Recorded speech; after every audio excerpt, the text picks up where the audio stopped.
Chapter 9:12. In the abandoned mine tunnel, warmth flowed through the walls. Da Vinci, who had been in a semi-conscious state, gradually began to show some miraculous changes in his body. His pale cheeks suddenly became rosy, like a dried apple that had suddenly survived the double torture of time and air, becoming fresh again. Su Lu closed his eyes and frowned, not noticing this change. He continued to slowly and cautiously inject the miraculous energy into Da Vinci's body.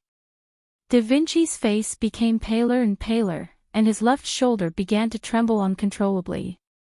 It was extremely difficult. The team members who had been quietly resting noticed the situation and dragged their tired bodies over. When Xiong Linquan's palm landed on Su Li's shoulder, he suddenly opened his eyes and woke up.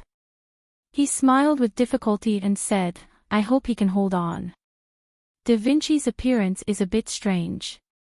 Xiong Linquan frowned as he looked at the stretcher. Why does it feel like he's more energetic? Among the supplies at the edge of the forest, there was a considerable amount of medicine. Hearing Xiong Linquan's words, the team members hurriedly tore open the bags and replaced the medicine that was being injected into Da Vinci's body. Drip, drip, drip. The team members stared with wide eyes at the medicine that was silently dripping from the soft infusion tube. Their expressions were extremely serious and nervous. Everyone knew that this was a critical moment. If Da Vinci could withstand the strong stimulation of the hormone medicine and withstand the pressure in his blood vessels and wake up, then his life would be saved. If he couldn't wake up, then it would be very difficult for him to wake up in the future. After an unknown amount of time, the Imperial soldier in the corner of the mine saw the index finger of the hand beside the stretcher tremble slightly. He cried out in shock. Then, to everyone's delight, Da Vinci, who had been unconscious for many days, finally opened his eyes and woke up. Someone dimmed the light to avoid irritating his eyes.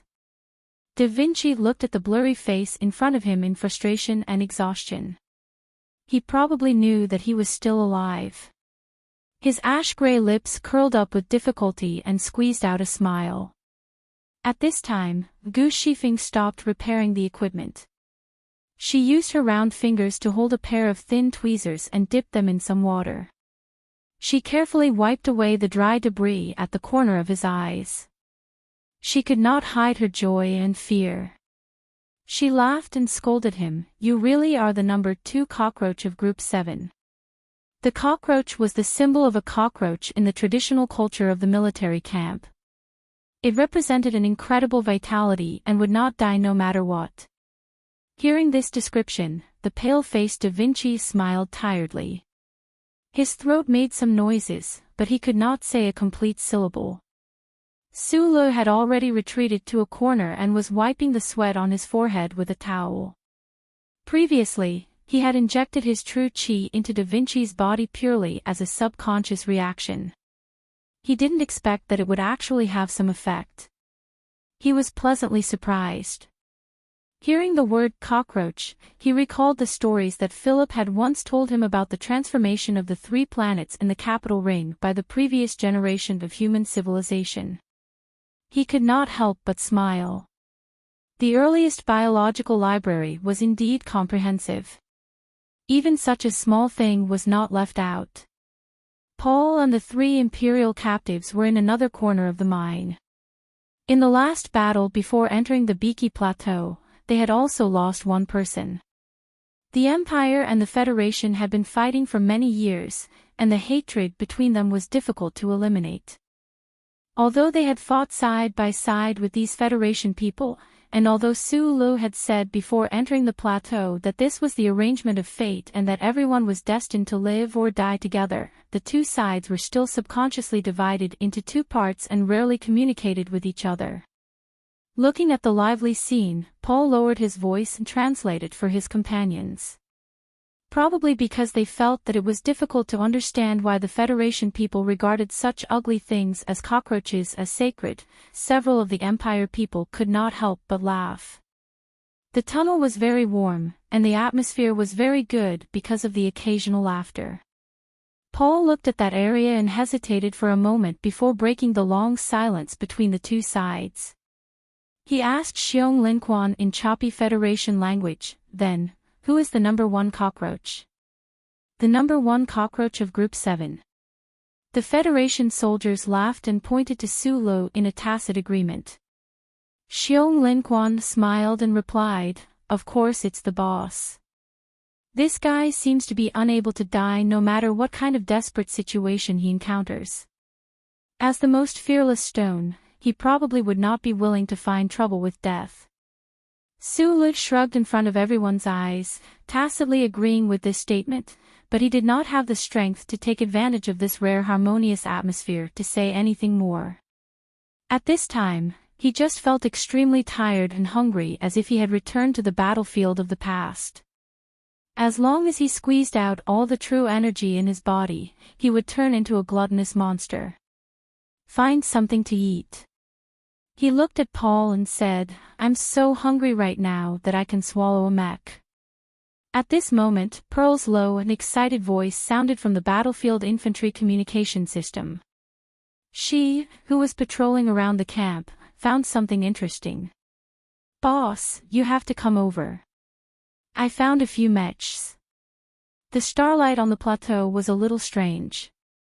When it fell on the gray protective suits of Su Lo and the others, it was suffused with a strange purple, and when it fell on the black gravel, it suddenly disappeared without a trace.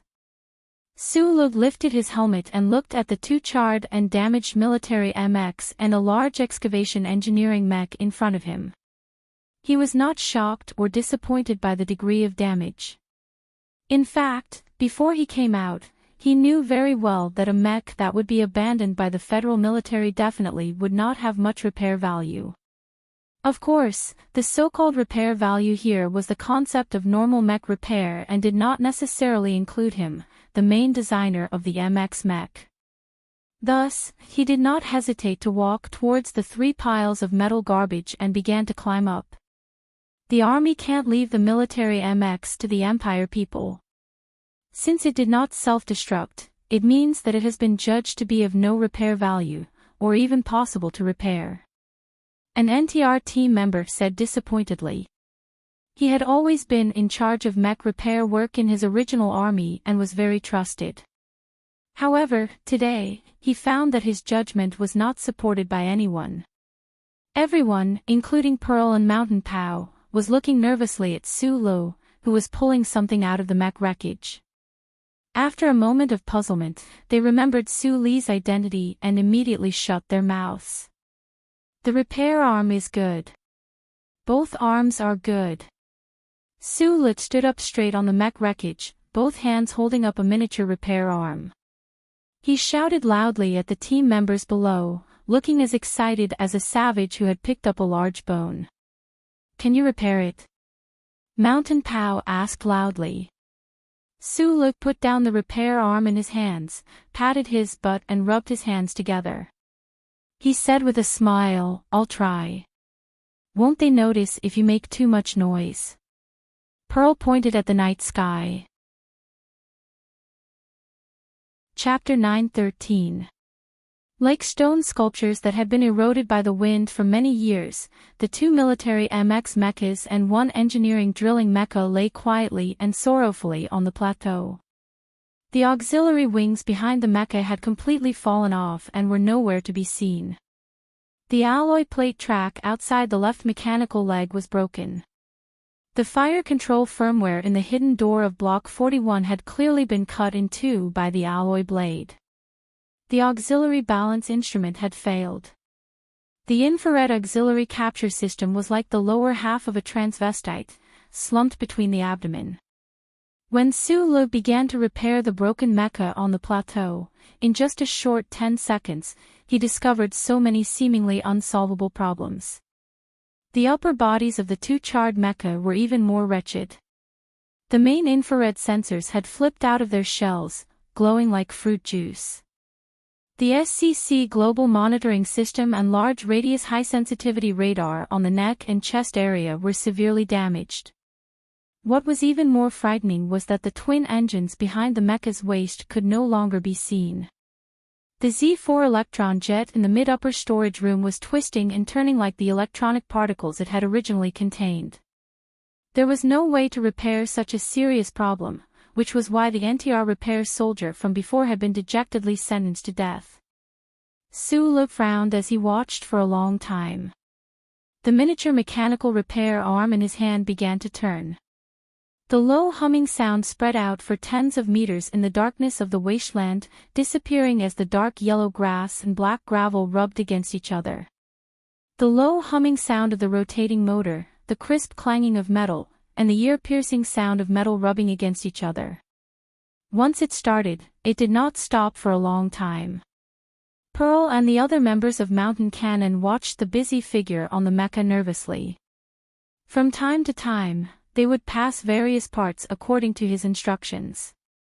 As the repair process progressed, layer by layer, luck began to envelop all the fugitives. The three mecha were like three severely disabled people. The one without arms had legs, and the one with a head injury had healthy legs. The so-called piecing together, or rather, making up for each other, happened in this way. The darkness of the night faded away, and the morning sun gradually rose. When the light on the BG plateau was still dim, the exhausted Su-Lu wiped the sweat off his forehead and entered the cockpit under the expectant gazes of his team members. He groped around in the dark and found the left control stick. His fingers quickly pressed the 17 intact quick touch buttons and completed the start group action command. Su-Li's lips curled into a smile. 3 days later, in the BG plateau, a fierce battle was taking place. This was what Su-Lu and the others had expected, but they didn't expect this day to come so quickly. The airborne missiles danced in the air and then turned into countless deathly gray and black flowers that bloomed on the black plains, forming a large circle that surrounded the lone team. The high-speed machine artillery shells were like countless sharp blades, simply and directly splitting open the dry earth. Occasionally, they would hit the center of the circle, smashing viciously against the tough alloy armor, making dull and terrifying thuds. The 4 Federal close-air Grey Hawk fighter jets soared through the blue sky at high speed like ferocious birds. They wantonly unleashed cannon fire, completely overturning a certain temporary tunnel camp of the lone army. They looked so insufferably arrogant. However, upon closer inspection, one would discover that the attacks of these 4 close-air Grey Hawk fighter jets were actually very careful. They were trying their best to increase the distance between them and the ground. Because of this kind of careful combat posture, the seemingly fierce firepower against the ground appeared to be very scattered, and those bullets that could hit the target were ineffective. Because within the lone team, there was a dark black, clumsy, bloated, and even strange mecha. This was a monster that didn't look like an MX, nor did it look like an engineering mecha. Its left and right were extremely unbalanced, and its mobility was severely reduced. It only had a seemingly strong body, but it was like a stupid boar, twisting its muddy butt. However, such an ugly mech that had been pieced together was able to bitterly hold on under the attacks of the 4 close-range combat aircraft. It protected its team members who were trying to hide below.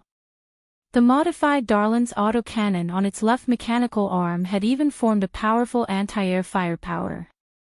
Pay attention to concealment. 6:00 clock.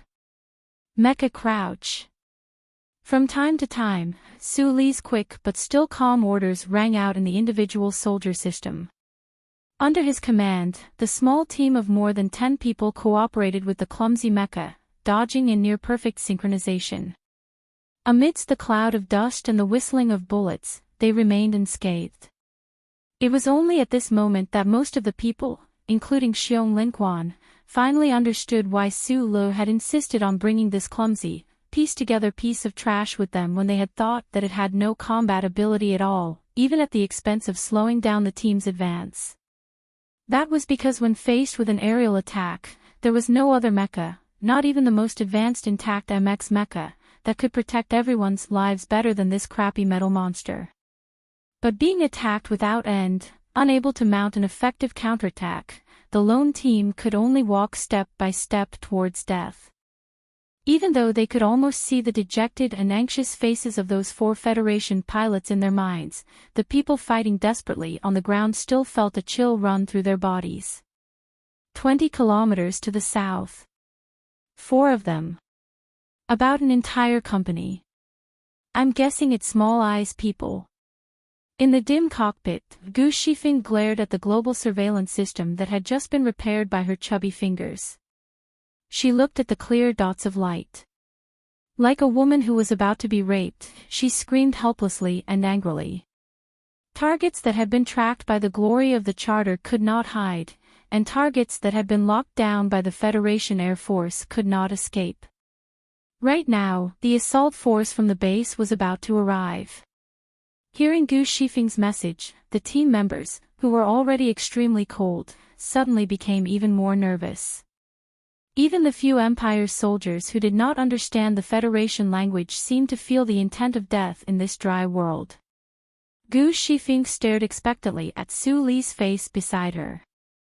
Su Li's face was expressionless, but his heart could not calm down. Earlier, when he had contacted Philip, he had not found a feasible method. Faced with this situation, he had no other ideas. Where could they retreat to? No, this lone team had no place to retreat to. Su Li stared at the roaring mecha in the sky through the SCC.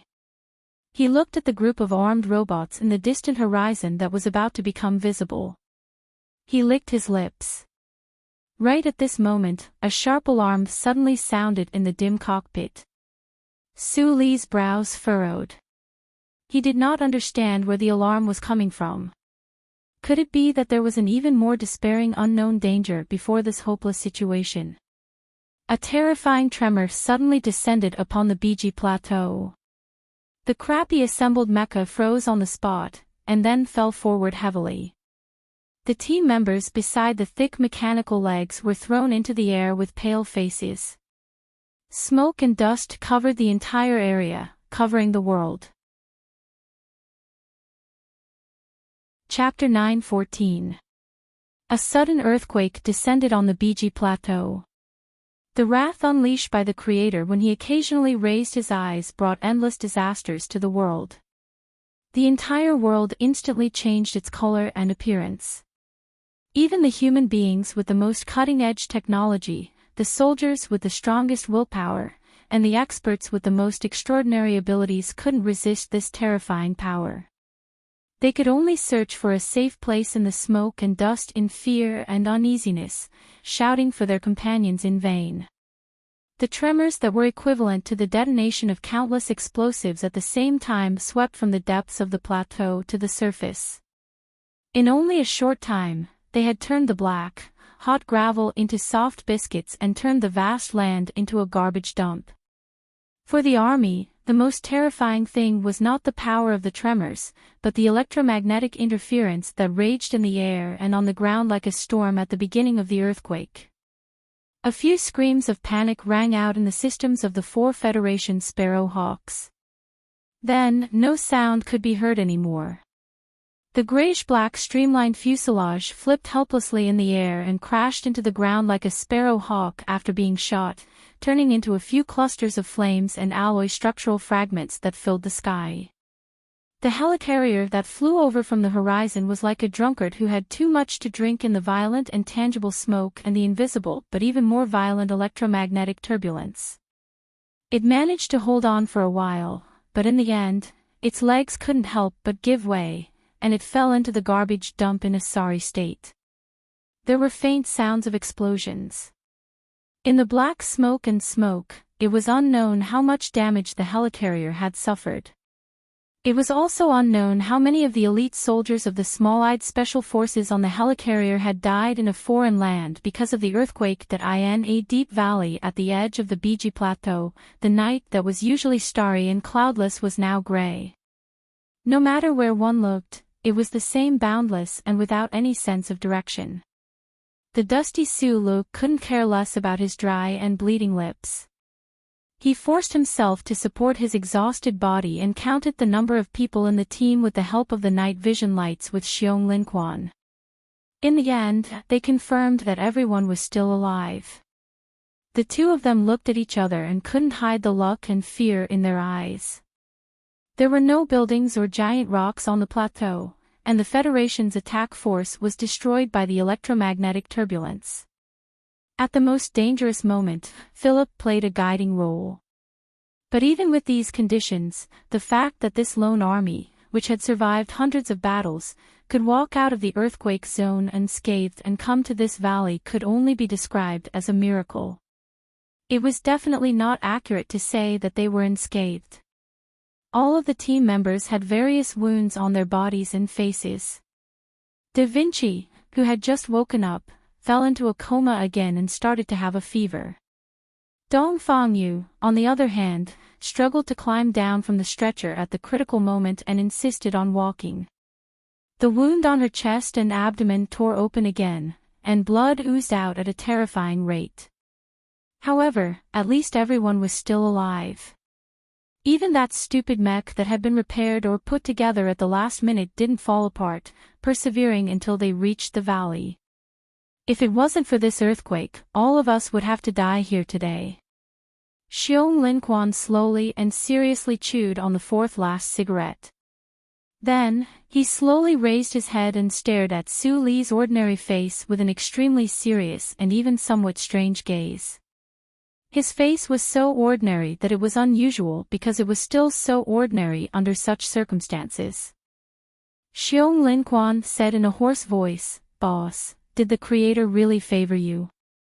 "Don't use the word favor," Su Li frowned and criticized. His throat was very painful. With every word he said, he could feel the blood coming out from his throat due to the friction between his vocal cords.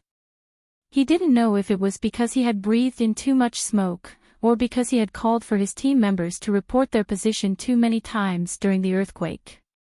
However, he was very sure that today's earthquake was just a small probability event. It wasn't because the Creator had a special favor for him. If he had to say that this kind of luck was wearing a holy cloak, then it would be better to say that Philip, who was on the spaceship, used his powerful calculation and analysis ability to point out a path for the team to cross the Dead Sea. Although this path was full of thorns, flowers bloomed at the end. Xiong Linquan was silent for a moment before he said in a hoarse voice, "I don't want to die in the hands of my own people. The earthquake can only help us cover our tracks for a while. We're going to the Golan Highlands tomorrow. I feel that it's very dangerous there." Su Li used an even more hoarse voice to reply, "The spaceship that comes to pick us up must quietly avoid the Federal fleet and the ground's anti-air network. According to my calculations, the Golan Highlands is the best place to land. That highland is far away from the Federation's main battle zone. As long as we calculate the time accurately enough, we can get on the spaceship before the base can react." Thinking about the danger that Xiong Linquan was worried about, he slowly narrowed his eyes and said softly, "There's something you should know first. According to the results of my calculations, if the base finds our tracks tomorrow, then they will definitely send the retreating mecha squad from the Straits War Zone to try and kill us in one fell swoop. Because it's closer." Xiong Linquan frowned and asked, "Other than that, it's also because they're stronger." Su Li's expression suddenly became extremely relaxed.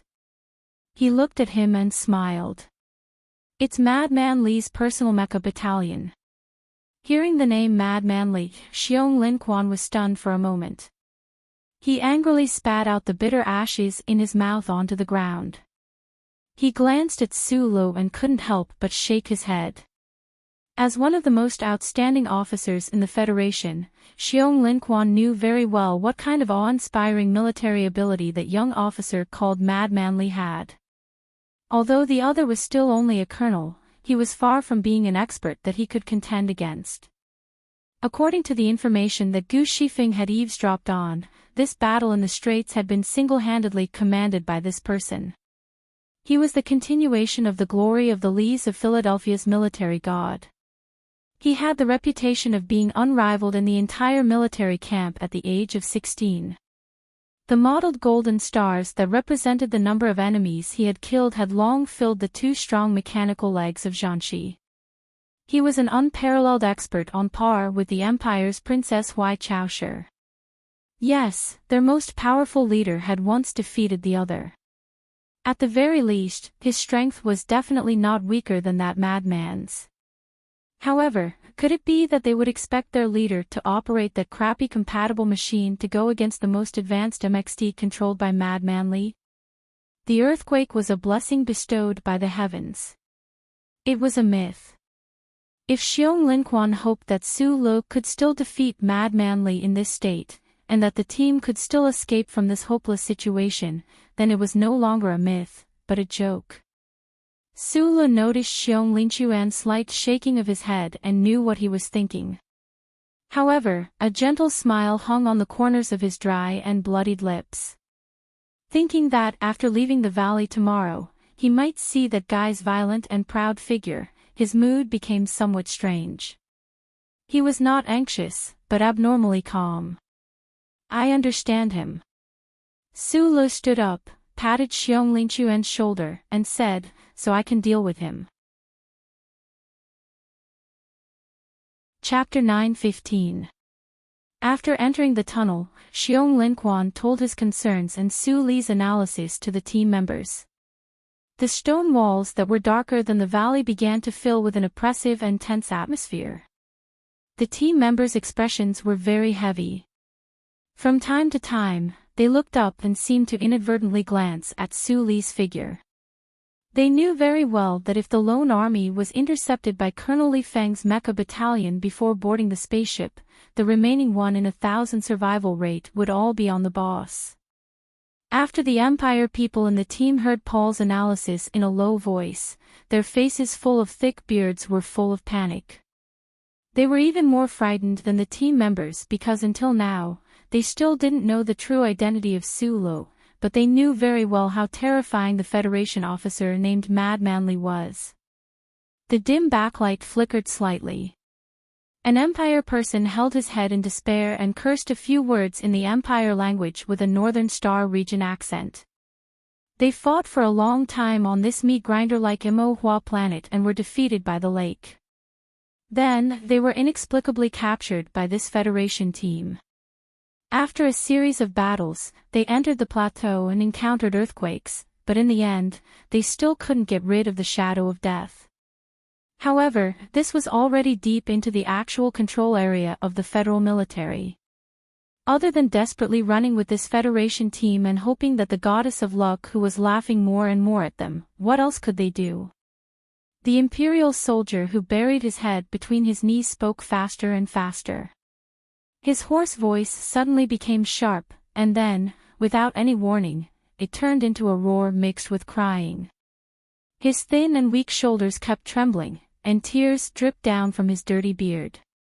Shan Pao and several other Federation soldiers stared at the corner in shock and vigilance. Their palms slowly moved to the side of their guns. They didn't want to become the victims of stray bullets at this critical moment because of an Empire brat's mental breakdown. He's cursing the Empire military department and the big and small nobles in his hometown. Well, he's just cursing the other party's mother over and over again. There's nothing new.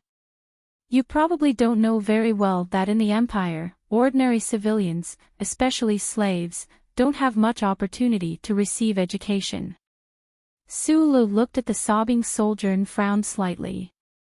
After a moment of silence, he continued to translate to his team members. Right now, he is scolding the military intelligence department. They said that those bastards only know how to play tricks and frame their colleagues. They threw their strongest reserve team into the encirclement of 3 mecha operators from the Federation just because their team didn't have the royal family's insignia and came from the Northern Starfield. They never liked the orthodox military. Hearing Su Li's translation, the tension in the team gradually relaxed. They silently looked at the other side and naturally thought of their own experiences. They thought of the pursuit by the base, the infamous Federal Investigation Department of the federal government, and the small-eyed special forces that had left many of their brothers lying in a pool of blood. They felt sorrow in their hearts, and only then did they realize that everyone was in the same situation. The tunnel was silent. The people of the Federation and the Empire had fought side by side for the past 10 days. Even if there was no friendship, there was some trust between them. They also felt the same emotions. Thus, they all closed their eyes tiredly and began to prepare for the final battle tomorrow. Sulu didn't close his eyes. He checked on Da Vinci's condition and sat down beside the simple makeshift stretcher. He rubbed his slightly tangled eyebrows and silently looked at everyone's faces.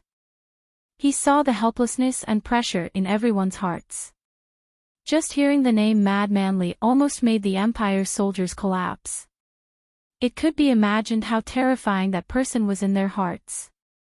Including Shan Pao and Xiong Linquan, the Federation soldiers also found it difficult to suppress their nervousness and despair. If the battle was fair, the members of Group 7 would definitely be full of confidence in Sulu. However, the problem now was that the Federation military wouldn't give them any fair chance to fight. Conspiracy, framing, pursuit, base, and small number of people, the division between justice and betrayal, there was no fairness in this matter. We might die tomorrow, so I have something to say to you. Lying on the stretcher beside Sulu was Dongfang Yu. The former high-ranking officer of the Iron 7th Division, whose wound had split open again, turned his head with difficulty and said with a hoarse voice, "The purge targeting Group 7 definitely has nothing to do with the division commander. I hope you can believe this." Although the members leaning against the stone wall of the tunnel had their eyes closed, they were thinking about many things. Perhaps it was like how some literary novels described, seizing the last moment to reminisce about the most beautiful scenes of their lives. They weren't really asleep at all. When they heard this, they all opened their eyes and looked at him with puzzled frowns. Dongfang Yu didn't seem to feel the mixed emotions in those gazes.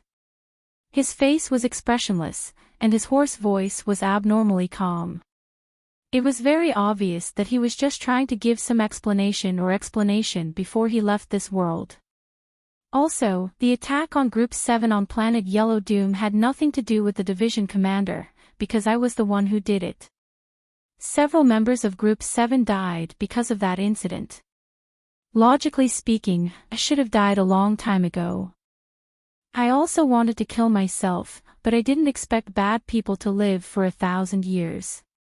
I didn't die even after staying in NTR for 3 years, and I was still alive even after taking a radiation bath in the Biji Plateau. This time, I've been lying on a stretcher for more than 3 goddamn months, and you all still refuse to fucking throw me away.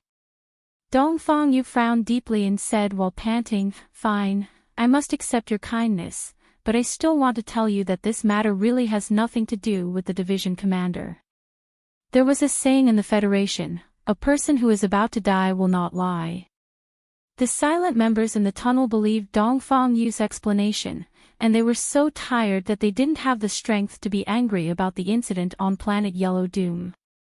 Sulu silently looked at Dongfang Yu's ears that had been cut into 2 by Lao Bai, and suddenly said, "I never believed that Du Shaoqing would do that kind of thing, but I have something I always wanted to ask you. Before you were transferred to planet Yellow Doom, did you ever think that my people would die?" Dongfang Yu tightly pursed his gray lips and didn't say a word. Silence doesn't mean tacit agreement. Perhaps you are helping someone to hide it. Sulu calmly looked at him and said, "Besides Du Shaoqing, in this world, the only people that you are willing to take the blame for are your dead comrades. I knew very early on that it was Shimin Jin's idea, including the modification of the Bureau of Proclamations data. He was already killed by this young master, and his corpse was hung outside the Parliament Mountain for all to see. He was humiliated, yet you still wanted to help him keep his secret and protect his dignity. Isn't that a bit too stupid?" Dongfang Yu stared at his face. Sulu said, "I don't care if you ever thought about killing my people, and I don't care if you have redeemed all your sins. Try to survive tomorrow, and we can talk about other things later." I believe that no matter if it's Jia Si, Jia Wen, or Mr. Shi, they will all agree to this." As soon as he finished speaking, there was another tremor from deep underground. Gu Shifeng spat out the grass in her mouth, took off her earpiece, and said, "The surveillance has found it. 11, 2 meters underground, in the mine area." Chapter 9:16. Level 6. 1. Gu Shifeng stared at the data feedback on the light screen and suddenly frowned. She extended a dirty, round finger and forcefully slashed at the wavy curve that suddenly rose from the bottom of the light screen. She said in shock, "The second sequence of clutter is so neat. What's going on? What does this mean?" Su Luo asked.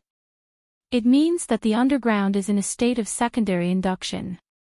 In other words, someone made a big explosion down there and didn't expect to cause the rock strata to move and cause an earthquake." Gu Shifeng turned her head and looked at him cautiously. She lowered her voice and said, "Although the location of the epicenter isn't accurately determined, looking at the depth, it should be in the deep mining area mentioned in the east." Su Li's eyes gradually narrowed. After a moment of silence, he said, "A big explosion deep underground. Could it be that the federal military is trying to cover up some traces?" The lone army at the edge of the plateau guessed at the tremors deep underground and wondered if the federal military was trying to cover up some secret. However, the Federation's frontline headquarters in the base didn't notice the two earthquakes at all. All of their attention was focused on them, and they didn't hide their anger and murderous intent at all. In the dimly lit command room, the Federation's commander-in-chief, Lieutenant General Hu Lian, looked at his subordinates with a gloomy face. His voice was cold as he said, "I don't care about electromagnetic interference or sudden earthquakes. I only know that the rebel army has less than 10 people, but they managed to survive for more than half a month under the eyes of the Federation's best generals. They crossed 400 kilometers of the Biji Plateau and didn't even lose a hair." He slowly leaned forward and stared at the head of the Air Force's Operations Department. He asked, "How are you going to solve this problem? When can the fighter jet group leave? That's a high radiation zone. The battle plan forbids fighter jets from entering. Also, no one would have thought that with just a few people, they would be lucky enough to pick up a military mecca on the plateau." The head of the Air Force's Operations Department wiped the cold sweat off his forehead and explained with a trembling voice, "General, electromagnetic interference still exists after the earthquake. This is an objective fact. I can't let my pilots take the risk. Also, during the last battle, the Air and Ground Joint Command System was suddenly invaded by external signals. I think we should find the answer to this problem first." "There is no answer." Lieutenant General Hu Lian waved his right arm angrily and said in a deep voice, "What you need is action, not thinking. In the end, humans were creatures that relied on thinking to get to where they were today. Even in the army with strict military discipline, even if they were soldiers whose duty was to obey orders, they still couldn't help but think when faced with the highest command of the federal military. This was especially the case for the 7 or 8 generals of the ground forces. They sat in their chairs and didn't say anything. However, the expression on their faces and the expression in their eyes, as well as the long period of silence and disregard, fully expressed their attitude. The atmosphere in the combat command room was very stifling. The Air Force combat troops nodded and began to prepare the airstrike planned in the early hours of the morning. The generals of the ground forces slowly looked at each other, and then one of them opened his mouth to question. The commander of the 11th Division, Major General Ching Imo, who had just returned from the bloody battle in the Southwest War Zone, frowned and looked at the commander on the stage. He said with a hoarse voice, "Sir, I still have my reservations about this accusation. In my opinion, the new 17th Division, NTR, is the most outstanding and most resilient group of soldiers in the federal military. They have no reason to betray us. After a short pause, without waiting for General Hu Lian to reply, Major General Ching Imo said in a deep voice, "Betrayal always needs a reason." They were carrying out the most dangerous mission. Now, only less than 10 people out of 70 are left. Furthermore, they have already completed the mission. Once they return, they will become heroes of the Federation. What reason do they have to abandon their glory and homeland and rely on those hairy people of the Empire? The generals of the Federal Military Ground Forces had already begun to have doubts about the command center's order to spare no effort in hunting down that small group of rebels. Especially after the previous conflict, they were even more conflicted.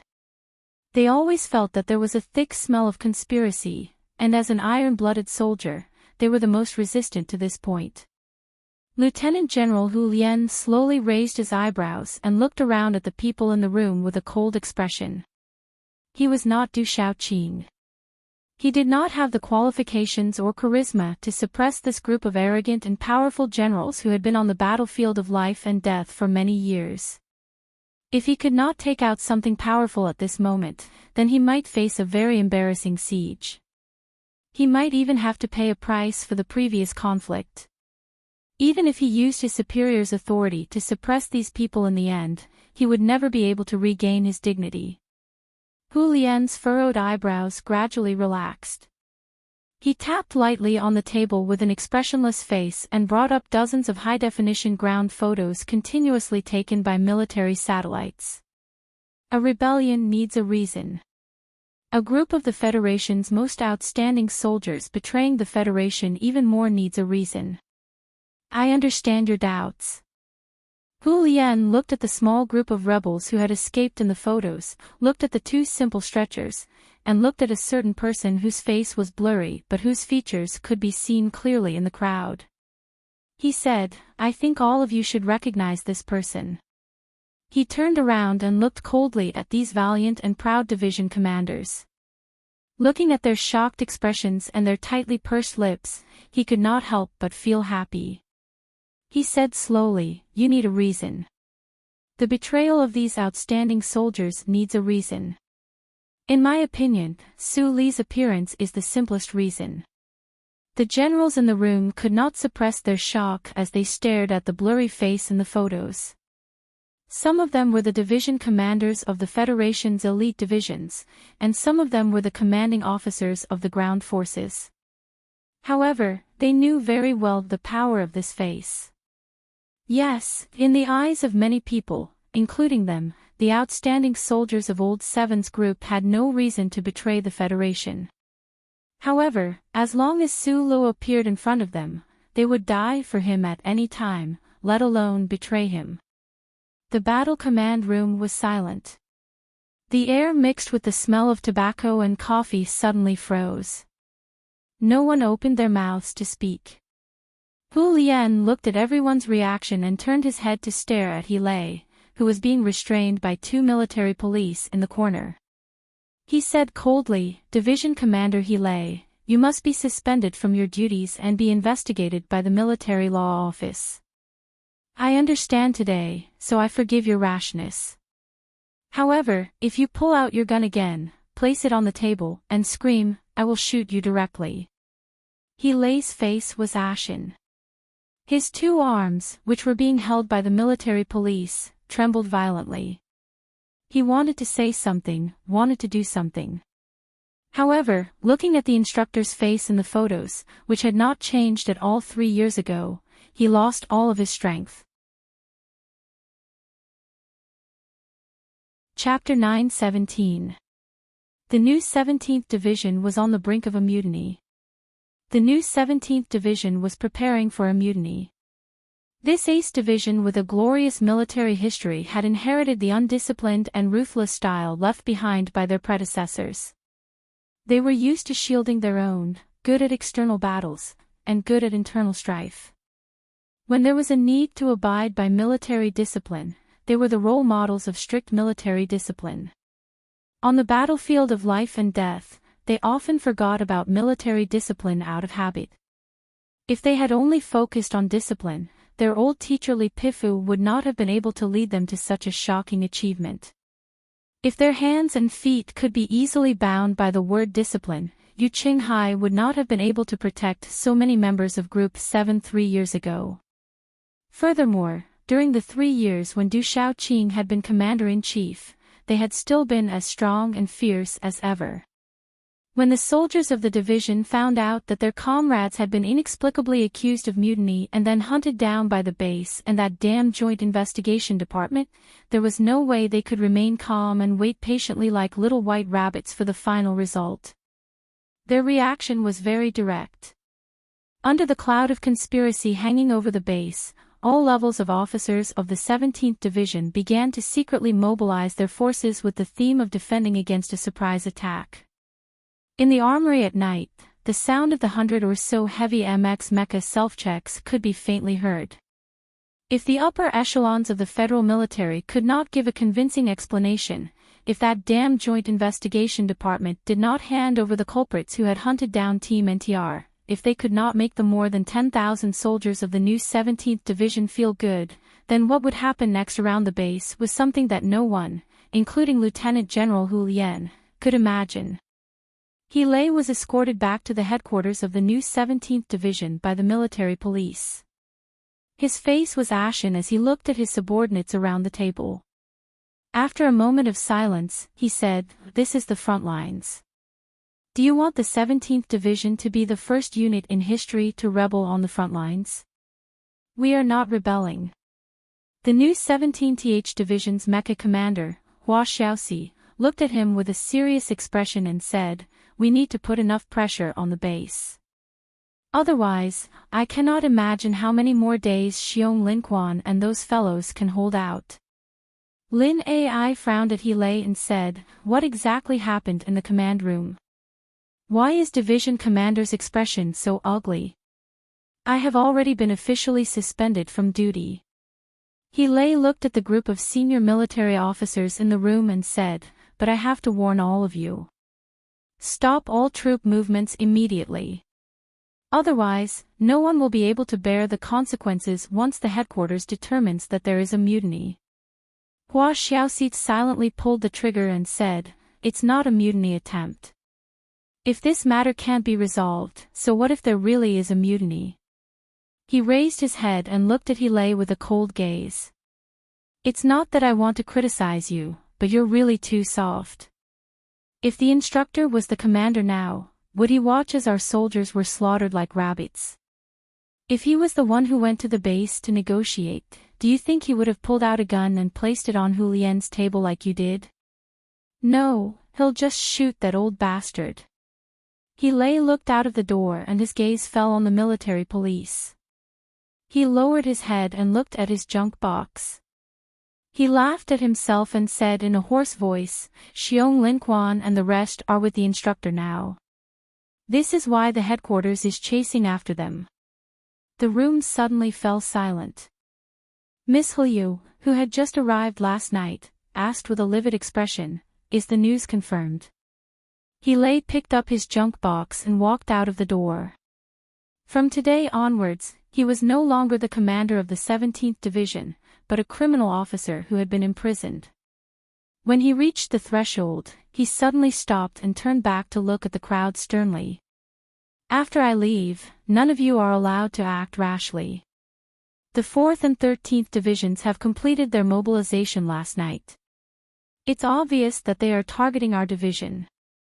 Also, I have to remind all of you that regardless of whether this is a conspiracy or a purge, if there really is a mutiny, those big shots in the Capitol ring will righteously get rid of all of us." In the dim room, Director Bailey of the Joint Investigation Department looked at the back of the figure by the window with a smile, secretly pondering the true thoughts in the general's mind. The mobilization of the troops has been completed. No matter what the new 17th Division wants to do, they won't be able to do anything new. Also, I think you must really want them to be a little more impulsive. To deal with the troops left behind by Lord War God without an absolutely correct excuse is indeed a kind of trouble. Lieutenant General Hu Lien turned around and said slowly with an expressionless face, Lord War God's ever-victorious division is now under the control of a bunch of impulsive idiots. This is a great humiliation to the Federation. I won't deny that I really want to use this opportunity to complete a purge. After a short pause, he looked at Director Bailey and said mockingly, but do you really think I'm stupid enough to cause a mutiny in the troops? When the time comes, neither you nor I will be able to bear the responsibility.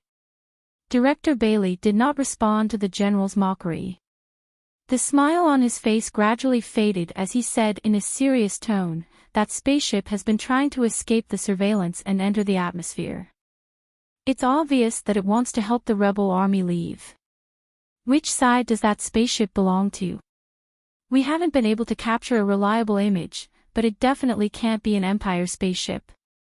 Director Bailey shrugged and said, it's probably that strange spaceship that ran amok in S1 3 years ago. Only that strange spaceship could have such terrifying speed. Lieutenant General Hu Lien walked to the side of the table with a serious expression. Looking at the blinding red arc on the electronic map, he was silent for a moment before saying, these people were able to break through here. This is beyond my expectations, but they must die.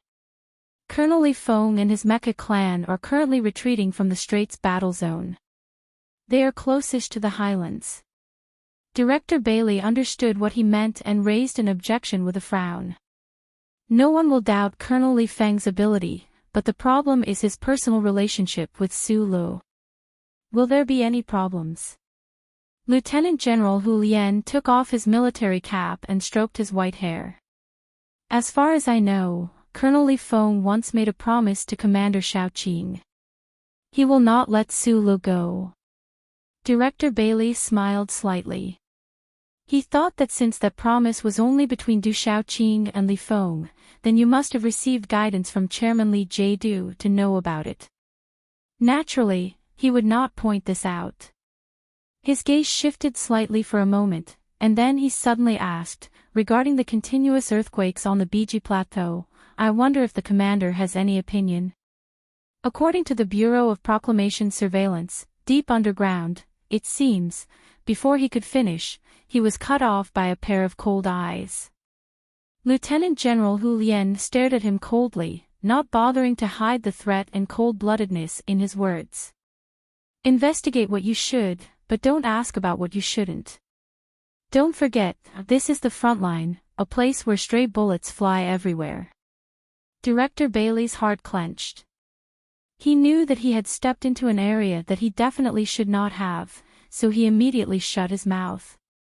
In order not to become the highest-ranking official of the Federation to die from stray bullets, he would not mention anything related to earthquakes until the day he died, perhaps it was July on Mo Hua planet. The sky was burning. In the early morning, a heavy object that looked like a meteorite came from the deep universe and crashed into the atmosphere that surrounded the planet. It whistled and tore apart the air that was getting thicker and thicker, leaving behind a dazzling trail of fire. Then, it turned into a white pillar of smoke and fell on the horizon. The surveillance network of the Imperium military had noticed this meteorite. The Federal fleet had already calculated the falling trajectory of this meteorite 7 minutes ago. However, this meteorite fell on the Golan Highland on the side of the Biji Plateau, which was far away from the Federal forces' garrison. The electromagnetic aftershocks after the earthquake seriously hindered the movement of the Air Force. On this barren land, 2 troops saw the meteorite falling from the sky from a viewing range of 40 kilometers. Then, they did not have the time to appreciate this strange astronomical phenomenon. They both silently sped up their speed. The lone troops that left the valley in the middle of the night and headed towards the Golan Highland saw the trail of fire with their own eyes. Although they were exhausted and in extreme pain, they seemed to have swallowed a few large cups of stimulants. Their chest and abdomen burned, and their strength returned to their legs once again.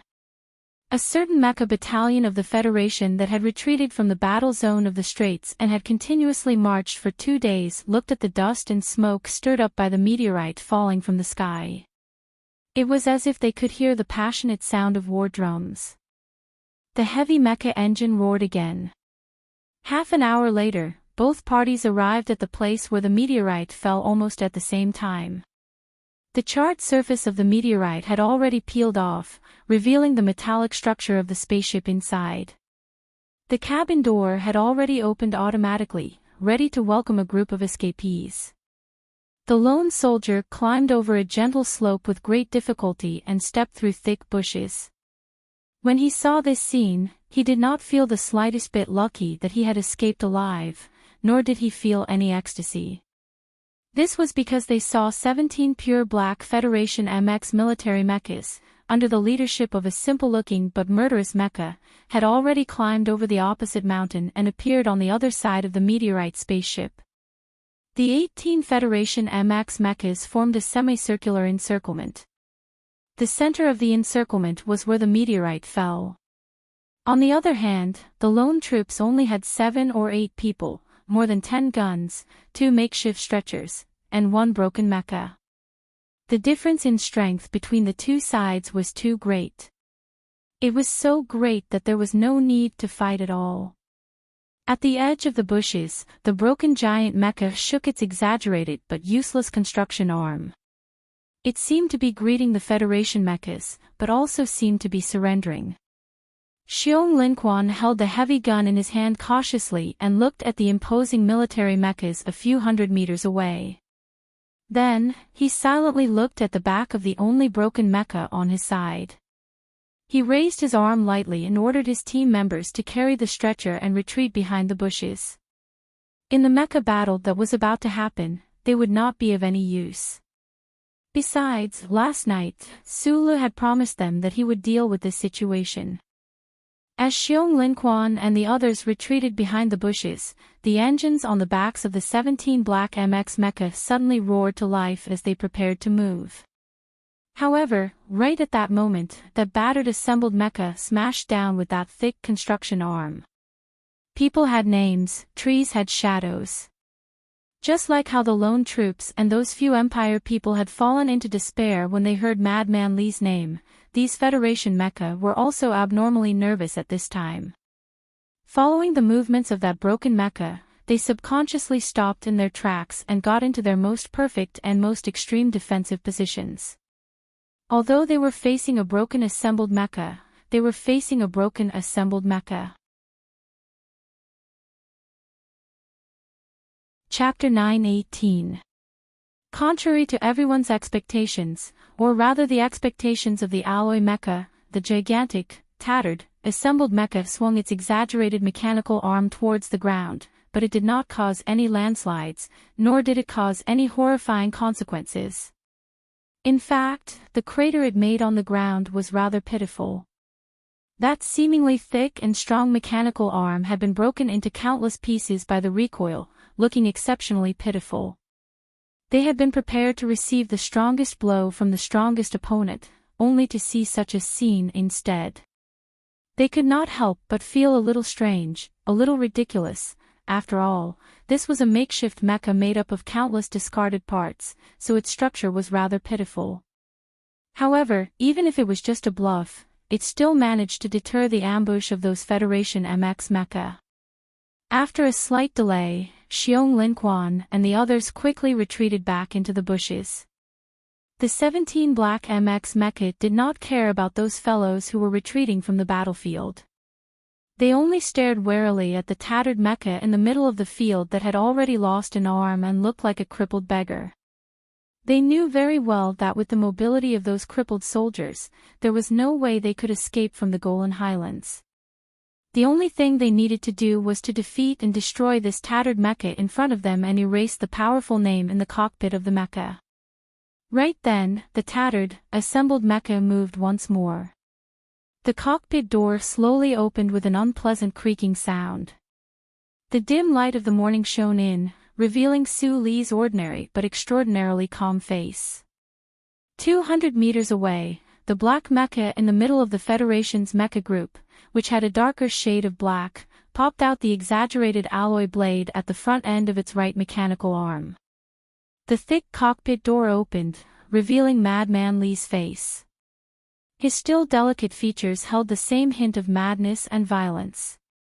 After not seeing each other for 3 years, separated by 200 meters on the wasteland, Su Lo and Madman Li looked at each other from afar.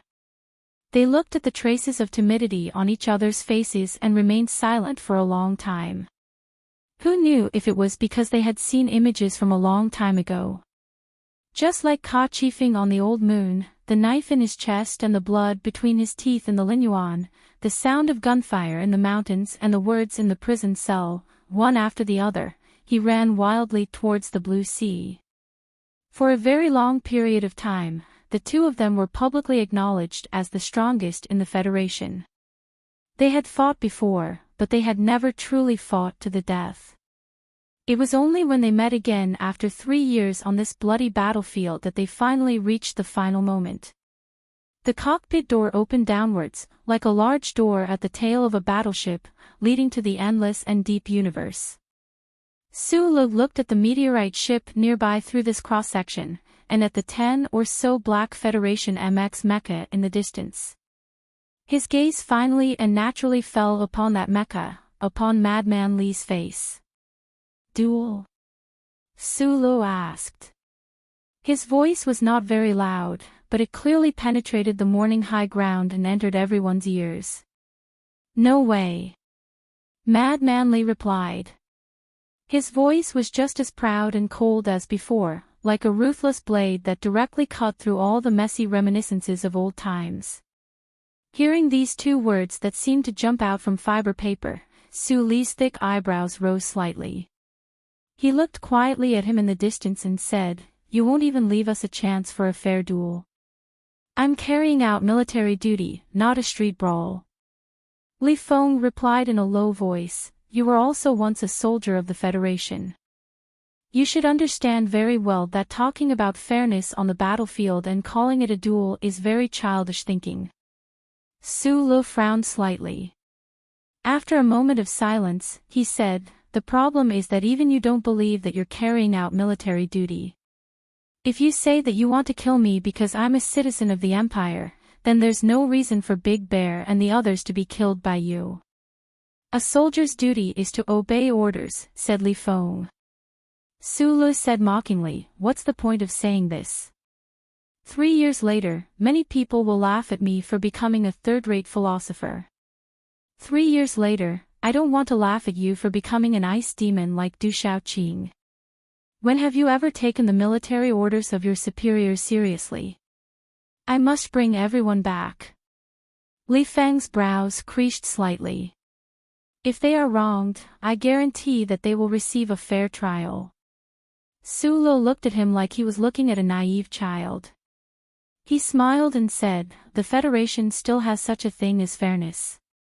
Li Feng loathed the way he looked at him. He laughed coldly and said, "Do you think that only the Empire can find fairness? No, there's no fairness in the Empire either. The Empire is a pile of dog shit." Su Lo calmly looked at that familiar face in the distance. After a short pause, he continued, "But you can't be willing to throw a pile of dog shit called the Federation in your face just because of this." Li Feng looked at that tattered mecha assembled together, and was silent for a long time. "As the grandson of the war god, you should understand the way our 17th Division does things, and you should also understand the way Team 7 does things. When we are insulted and harmed, we will not believe that any outsider can help us solve the problem. We only believe in ourselves." Su Lo said, "So don't count on them surrendering today." Li Feng's furrowed brows slowly relaxed. After a moment of silence, he looked at that face in the morning light and said, "Su Lo, I will give you a fair fight. If you lose, your people must give up resistance. I don't want this operation to become a one-sided massacre." Su Lo looked at him quietly, his left hand slowly and steadily sliding over the control stick. At this time, he did not have the simulation system, he was sitting on a tattered hybrid mecha that could collapse at any moment. The so-called fair fight with dignity was actually just bullshit. However, no one knew that under his calm expression, there was a smiling flower. Just as he had said to Xiong Lin Quan last night, he understood Mad Manly, so he could deal with Mad Manly. The situation was progressing according to his plan. And if I win? He shouted in that direction. The most powerful MXT mecha against a tattered, assembled mecha, the difference in strength was too great. More importantly, the person operating the MXT mecha was Mad Manly. Under these circumstances, even if War Godly Pifu was reborn, Feng Yu crossed the stars to come here, or Hui Chaoshi suddenly doubled in strength, they still would not be able to defeat the opponent. Thus, no one thought that Su Lu would win. Even Li Feng, who considered himself vigilant enough, did not think so himself. But strangely, due to some hidden worry in the depths of his heart, Mad Manly replied seriously after a moment of silence, "If you win, I promise that those people behind the bushes will not be harmed in any way, but you must die." "Very good, this is the promise I need," said Su Lu with a smile, "only, I really don't understand. Why do you want me to die regardless of the outcome? Whether as your uncle or uncle, you have no reason to hate me so much." There were only 3 MXT mecha in the entire Federation, and only 2 people in the entire Federation had the ability to operate a MXT mecha using turbo technology. Those 2 people were Su Lu and Mad Manly. Su Li's little white flower was currently hiding in an unknown armory of the Federation, covered in dust. Meanwhile, the other MXT mecha with an even darker black had shone brilliantly on the Mo Hua planet for 3 years, fighting several battles with White Caoshir's Peach Miasma, exceptionally valiant. Today, in the morning light of the Golan Highlands, the black MXT mecha was like a god of war. The alloy blade at the front of its right mechanical arm slowly lowered, pointing at its chest with an inexplicable fighting spirit. Then, Li Feng's low and murderous voice came out. "You named Little White Flower Luqiu. You're such a sissy. I'm different. My mecha is called Beheading Joy. You should know the meaning of this name very well." Su Lu heard the indomitable interest in his voice, and his eyes slowly narrowed. The voice from the black MXT mecha continued, "That year in the wilderness, I saved you from Du Shaoqing's gunpoint. At that time, you told me that you weren't from the Empire, and in the end, you were from the Empire. In Allure prison, I watched over you for a few nights. I asked you if you were from the Empire, and you said no. In the end, you were from the Empire. After that, for 3 whole years, I stayed by Du Shaoqing's side. It was because I owed him a life of yours. I want to repay this life, but, as long as I don't kill you, this life of mine will never be completely repaid. 3 years ago, I was the one who saved your life, so I have the responsibility and obligation to let you die." Li Feng looked at the broken mecha at the edge of the bushes in the distance expressionlessly. Looking at the familiar yet strange face in the morning light, the vision at the edge of his eyelashes suddenly blurred. It was as if he saw the day of the riot in Allure prison, when Hui Chaoshi jumped out of the snow and chased after this small-eyed man for hundreds of miles. In the end, he chased him to the deep and blue sea. His mood gradually turned cold and violent, and he shouted in a low voice, "I saw you jump into the sea. You should have died then. Why didn't you die? Do you think that I'll watch you, the Empire's crown prince, slip away from my eyes again? I'll stop you from thinking about it. Go to hell." As the 3 words roared out like 3 bombs, they smashed into the peaceful wasteland of the Golan Highlands. The black mecha's cockpit door closed with a whoosh. Accompanied by the violent roar of the twin engines and the unique beeping sound of the turbocharger, the black MXT controlled by Li Feng suddenly turned into a black cannonball. It roared out, shattering the surrounding air, and blasted towards the broken mecha 200 meters away.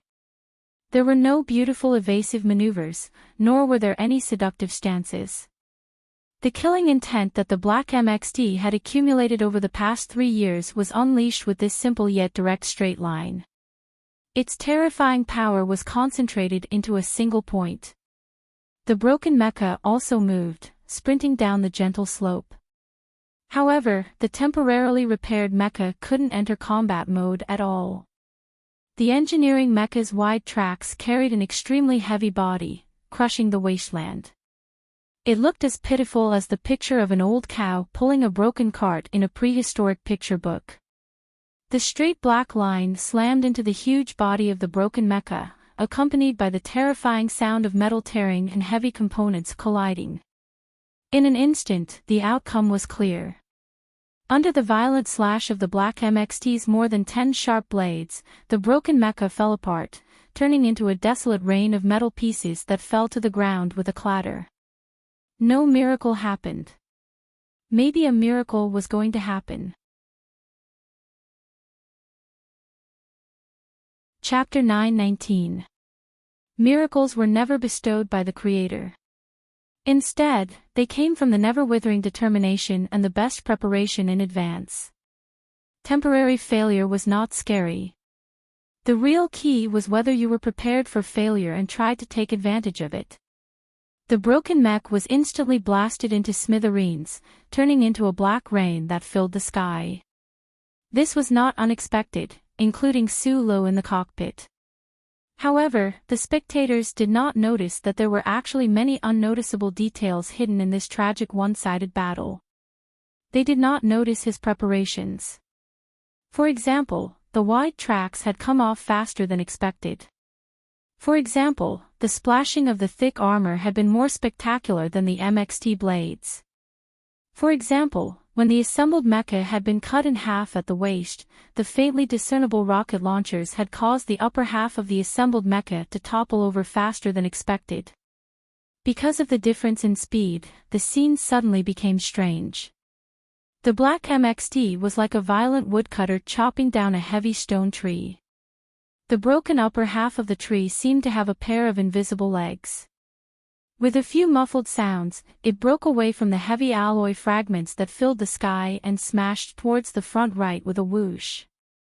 On the right front, there were two Federation Mecha MX military mecha silently observing the battle. They watched as that half-section of the engineering mecha, weighing several dozen tons, came crashing down like a giant rock from outer space. However, they were unable to react in time, only able to watch and wait for the collision to happen. No one could react to this extremely strange move of Su Li's, except for Li Feng. The seemingly ruthless Mad Chop was, in fact, in an extremely cautious and calm state. He knew how difficult and powerful an enemy Su Lo was. He knew that this person would definitely not be so stupid as to wait for death. Instead, he would have many strange tricks up his sleeve. For example, at this moment, with the help of the rocket launcher, the assembled mech had turned its heavy upper half into a primitive catapult. It intended to escape from the black MXT's range of control and take the risk to subdue the enemy. Since he was prepared, he naturally did not panic. When that half of the engineering mech swept horizontally towards the right like a supernatural scene, the black beheading happiness mech under Li Feng's control seemed to have a few more highly sensitive monitoring systems behind it. With a swoosh, it turned around and the Dairon's autocannon at the front of the mechanical arm opened fire. The high-density rain of bullets was tightly sealed within an area of 30 square centimeters, turning into an extremely lethal straight line that chased after half of the engineering mecha in the air. Bursting, bursting, bursting, countless white flowers blossomed. The heavy half of the engineering mech was hit by more than 100 large-caliber bullets. It could not jump more than 200 meters. As if it was struck by lightning, it fell heavily on the wasteland of the Golan Highlands with a dull thud. Dust and gravel splattered everywhere on the hard ground. The clumsy half of the mech rolled around in vain. The charred body of the mech was a mess. Electric sparks shone sorrowfully between the raised panels. The battle was not over yet. This was just the beginning. Just as that half of the engineering mech fell to the ground, a clear splashing sound once again came from the cockpit door. 12 miniature self-ejecting rocket pillars exploded at the same time, and the heavy cockpit door was pushed far away with a bang. Sulu stepped on the edge of the cockpit and exerted force in his legs. Using the terrifying initial speed of the ejection, he swept out like lightning, avoiding the dense rain of bullets behind him. Like a thunderstorm, he charged more than 100 meters. Then, he turned around and gently landed on the target mech like a falling leaf. The Darren's autocannon at the front of the mechanical arm of the Black Beheading Happiness mech suddenly stopped firing. This was because Sulu, who was sticking to the mech like a falling leaf, was constantly climbing and jumping. It was very difficult to lock onto him. What was more troublesome was that if Li Feng tried to use the dense rain of bullets to kill him, then it was very likely that the mech he was in would also be destroyed at the same time. Bang! The Federation pilot in the cockpit of the Black MX mech immediately reacted. He understood the real reason why Colonel Li Feng had stopped attacking. His eyes widened as he operated the heavy mechanical arm to smash down on the cockpit door of the mech. Even though this action was very likely to lead to his death, he did not hesitate at all. The large and hard mechanical arm smashed heavily on the cockpit door. The alloy door was clearly deformed, and an ear-piercing screech of metal could be heard. Sulu stepped on the crevice of the Area 41 armor and narrowly avoided the attack. His body rolled like a falling leaf as he climbed straight up the shoulder of the tall mech. The construction mechanical repair arm on his arm began to move quickly, buzzing and vibrating. The duckbeak-shaped repair arm probed out and removed the hidden plate behind the MX mech's shoulder. A high-speed rotating drill bit quickly disassembled the 6 positioning screws. The densely packed data cables were exposed before Su Li's eyes. His face was expressionless as he gripped them with his hand. Then, he used some force to slide them down. The plastic sheet cracked, and the data cables were truly exposed, including the core lines inside. His steady palm continued to hold the exposed core lines. The scorching power behind his waist surged out, passing through his wrist and instantly turning into a trickling stream under his subtle control. As those trickling streams passed through the core lines, they entered the MX mech's control hub. With a pleasant click, the cockpit door of the mech opened, like a falling leaf. Sulu gently stuck to the Black MX mech, removing the guard, removing the screws, melting the cable, and then successfully opening the cockpit door. In total, Sulu had completed 17 effective operations, all of which took less than 5 seconds. What was even more inconceivable was that while he was performing these operations, the black mech on his body had been trying to attack him without regard for mutual destruction. The heavy mech jumped and rolled madly on the wasteland like a lion trying to shake off the annoying mouse on its body. Sulu was like a ship rolling endlessly at sea. Not only did he have to keep his footing, he also had to solve problems as quickly as possible. As the designer of the MX mecha, he knew all the minute details of this mecha and even every hidden design. And this was still not enough. He still needed to be the best mechanic in the world, a fisherman with the strongest strength, a cracker with the calmest and thickest nerves, and most importantly, he still needed to have the ability to control the mecha using the human body. Only then would he be able to complete this impossible task. In all of history, only Feng Yu had ever performed such a shocking feat in the green hills of the Heshi region's outskirts in the Donglin region. Today, Sulu had finally done it. The cockpit door opened, and Sulu floated in like a leaf.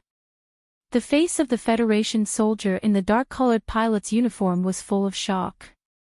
He did not understand why the central control system would suddenly lose control, why the cockpit door would open at this moment, exposing himself to the enemy in the morning light and cold wind. Sulu grabbed his wrist like lightning and threw the pistol far away. Then, he used 3 fingers to press against the artery below the soldier's earlobe. Turning his head, he saw only darkness outside the cockpit door. As they watched him charge into the cockpit, more than 10 Federation MX mecha crazily surrounded him. The high-speed rotating Darlin's autocannons were aimed in the direction of the cockpit door, forming a scene like that of a sleeping forest. However, no one opened fire. In many of the Federation military's rumors, the former Colonel Su Lo was already a character that was gradually becoming a legend. Today, after witnessing his legendary actions with their own eyes, these Federation soldiers were not only angry, but also in awe of him, not daring to act rashly. The group of black mecha parted to form a path, and the heavy Jiangxi MXT mecha slowly walked over. It walked directly to the front of the captured mecha, only stopping when it was less than 10 meters away. Accompanied by the faint sound of air splashing and the clicking of the self-balancing system, the cockpit door opened once again, revealing Li Feng's emotionless face. The two met again, and the distance between them was extremely close. The situation was also very different from before. Su Liv now had an undamaged mecha and a hostage. Li Feng's left hand slowly moved away from the control stick, taking off half of the simulation system on his body. He stared coldly at the nearby Su Lo and said in an unprecedentedly serious tone, "You can't be so shameless. You're just forcing me to flip out." Su Lo slowly placed his hand on the control stick, and the black MX mecha's Darlin's autocannons turned to aim at the cockpit door. The area covered by the rain of bullets included him and the Federation officer he was holding hostage.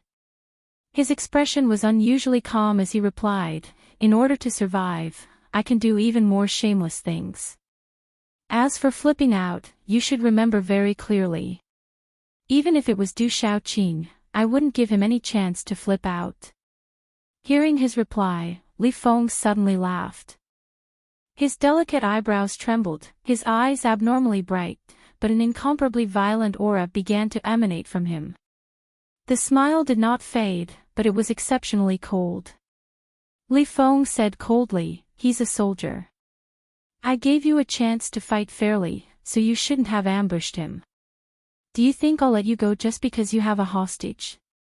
As his voice fell, he pushed the control stick, and the left mechanical arm of the beheading Joy mecha abruptly shot out from behind. It accurately pierced through the gaps between the mecha and aimed at the meteorite-like flying ship dozens of meters away, and fired fiercely. Bursts of explosions rang out.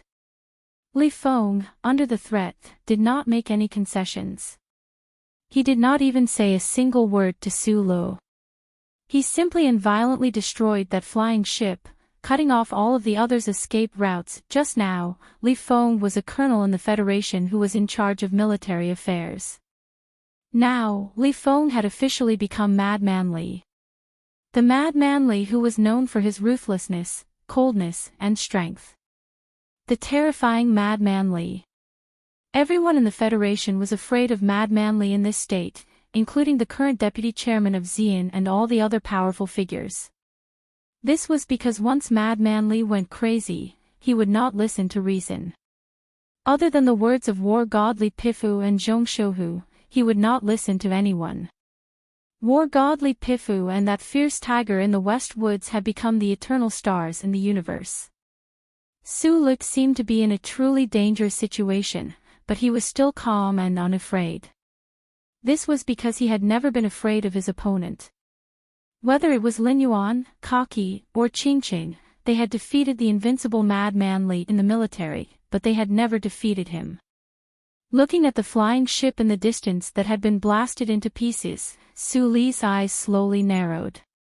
His left hand gripped the pilot's throat, and he took a step forward. Facing the dozens of high-speed rotating Darlin's cannons, he walked to the edge of the cockpit door.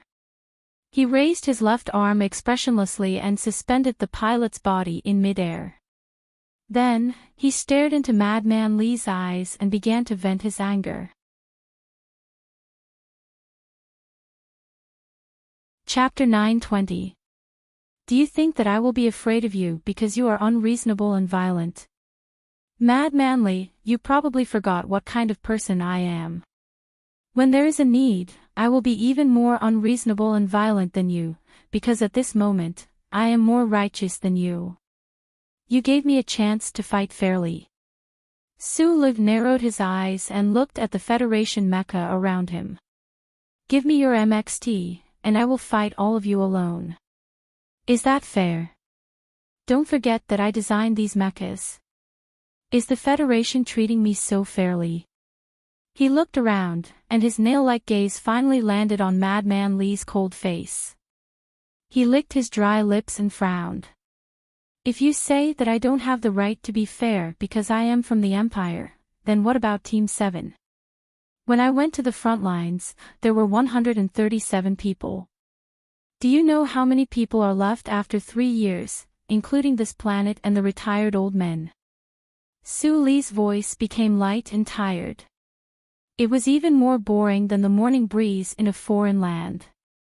His neurotic lips moved slightly, and he said softly, 31 left. The rest are all dead. Just like those guys behind the bushes, they died mysteriously. The Golan Highlands fell into a short silence. The bushes around the mecha group trembled slightly. No one knew what had happened. Su-Lu stared at Madman Li's face and suddenly raised his voice. No longer suppressing the anger that had been suppressed for days, he shouted harshly, did the Federation's worst troops have such a high death rate? Did Du Shaoqing send the 4 divisions to the Southwest War Zone? Did the Straits War Zone have any troops? If not, then tell me, what kind of fucking fairness is this? Madman Li raised his eyebrows slightly and said slowly, the people who died in Team 7 are paying the price for you. But they have no reason to. Su-Lu looked at him and replied mockingly, whether I am from the Empire or not has nothing to do with them, just like how your father is a bastard. But I don't think you are a bastard, and I don't think you need to pay the price. Rebels. Do you really believe the words of the general in the base? Do you believe the accusations of the higher-ups in the military? No, I know you don't believe me. Group 7 was brought up by me and Lao Bai. You know how amazing they are. Xiong Linquan and the others were temporarily transferred to NTR before the war and were sent to the Southwest War Zone. They were purposely forgotten and tried to freeze to death in the enemy-occupied area. Then, they valiantly survived and beautifully completed those damned missions. What was the result? In the end, they were hunted down by the federal military as rebels when they were already in a desperate situation. You just said that I am shameless, then I would like to ask, what is this? What was going on with the Federation? How did it become such a garbage dump? Madman Li, I was once a member of this army, but I never thought that in just 3 short years, this army would become a pile of dog shit. You didn't investigate these conspiracies, didn't investigate what happened under the plateau, and instead came here to hunt down your own comrades. What kind of dog shit have you become? Su-Lu stared at Madman Li's face and scolded him with the harsh and bitter tone that had disappeared for many years. He said mockingly, after you and your father died, how could you have the face to see the old man? Enough. Madman Li listened patiently, his eyebrows twitching from time to time. Finally, he could not help but interrupt his scolding and said slowly and coldly, I have my eyes. I will go and see what happened. I will investigate what needs to be investigated. It is not up to you, the Crown Prince of the Empire, to lecture me, but you must die. You have your eyes. Su-Lu slowly released his left hand so that the pale pilot could breathe some fresh air. He looked at Madman Li and said, but the problem is that in this world, most of the people in the Federation are blind. Speaking of this, he seemed to have thought of something. He took a deep breath, paused for a moment, and continued calmly, actually, I have never thought about whether or not to return to the Federation, and when to return to the Federation, because there is a most troublesome problem that I have never been able to solve.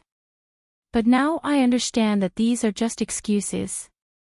Those are excuses to convince yourself to escape, because no matter how troublesome the problem is, no matter how difficult it is to solve, you have to go and solve it. You have to take the first step. If you just hide in a corner and ponder in vain, that is the most boring fantasy. I will return to the Federation, and soon. It was a very calm voice, a very indifferent narration. However, when he heard Sulu say that he would return to the Federation soon, Madman Li's eyebrows seemed to have been stimulated. He suddenly raised them and felt the murderous intent hidden in those calm words. It was extremely cold. He always remembered that 3 years ago, in that famous farewell letter, Sulu had said, "Whether it is the government or the 7 great families, I want to see what you will turn the Federation into and what you will turn yourself into. Do not try to hurt the people I want to protect, or else one day I will turn into a burning meteorite and fall from the sky, smashing all of your palaces and power into pieces." Was the people he wanted to protect the people in the silent march, the members of Group 7 who had silently died on the front lines, or was it just those things he wanted to protect? Once Madman Li's eyebrows were raised, they could not be lowered again. He quietly looked at the small-eyed man standing on the cockpit door. He could vaguely see that stone from Dong Lin falling from the sky, dragging a long fiery tail as it smashed fiercely into the capital special district, into Parliament Mountain, into the official residence, and into the heads of those important figures who were unwilling to see flowing fire. Madman Li slowly forced out a few cold and suppressed words from between his teeth. The Federation's matters will be handled by the people of the Federation. What is a person of the Empire like you going to the Federation for? You can say that I am cheap, but I still think of myself as a person of the Federation. Dozens of my closest brothers died on this bastard planet. In the past, I always pretended that I didn't know, but now, I can no longer continue pretending, so I can only go back. Sulu looked at him calmly. Suddenly, the corners of his lips curled up, revealing a mouth full of neat white teeth. He said, "Go back for what?" "The first thing, of course, is to kill your biological father." Suddenly, he took a step back into the dim cockpit. His left hand was still cautiously and vigilantly holding the pilot's body, blocking in front of his body. His heel slowly stepped on a button somewhere. "Now, let's make things simpler. This is a personal grudge, and it doesn't involve anything else. Regarding these matters, you have your own eyes, so I will be my eyes." Sulu raised his right hand, pointed 2 fingers at his eyes, and said, "Distinguish between black and white." Madman Li slowly tilted his neck and looked at him from the side of the frame. Half of his body was immersed in the darkness of the cockpit. After a moment of silence, he suddenly said, "Can the eyes of the dead also distinguish between black and white? After I die, I will also dig out my eyeballs and soak them in formaldehyde water to see how Pabre and your father will die." Sulu stepped on the protruding button beside his foot and said, "And I won't die so easily." As Suli's foot stepped on that button, the situation suddenly changed. The black MX mech began to tremble violently. Amidst the continuous popping sounds, more than a dozen precision rocket thrusters were fully activated. The powerful reaction force caused the entire cockpit to instantly separate from the body. Like a perfectly round metal shell, it whistled and shot diagonally into the sky above the wasteland. Almost at the same time, a loud roar came from the bushes hundreds of meters away that had been silent for too long. A dark-colored spaceship covered in optically absorbent material flew diagonally under the propulsion of a powerful engine. The 10 or so Federation MX mechas were completely unable to react at all. They could only watch as the cockpit that had been ejected and the spaceship that had been hidden behind the bushes at some point in time completed an incredibly precise mid-air capture maneuver in mid-air. Then, it turned into a conspicuous line that tore through the blue morning sky, whistling away from the Golan Heights at high speed and flying out of the atmosphere. Perhaps it was July, but there was more than one meteor in the sky. Through precise calculations and the combination of materials, Philip had sent 2 air-to-ground transfer spaceships to the Golan Heights at once. The spaceship that was dragging Huawei was only a target used to attract the Federation's attention. The spaceship that was actually used to pick up people silently landed behind the bushes. When Su Lo was facing off against Madman Li and the 17 Federation mecha in the wasteland, Xiong Lin Quan and the others had already carried the stretcher and quietly boarded the spaceship.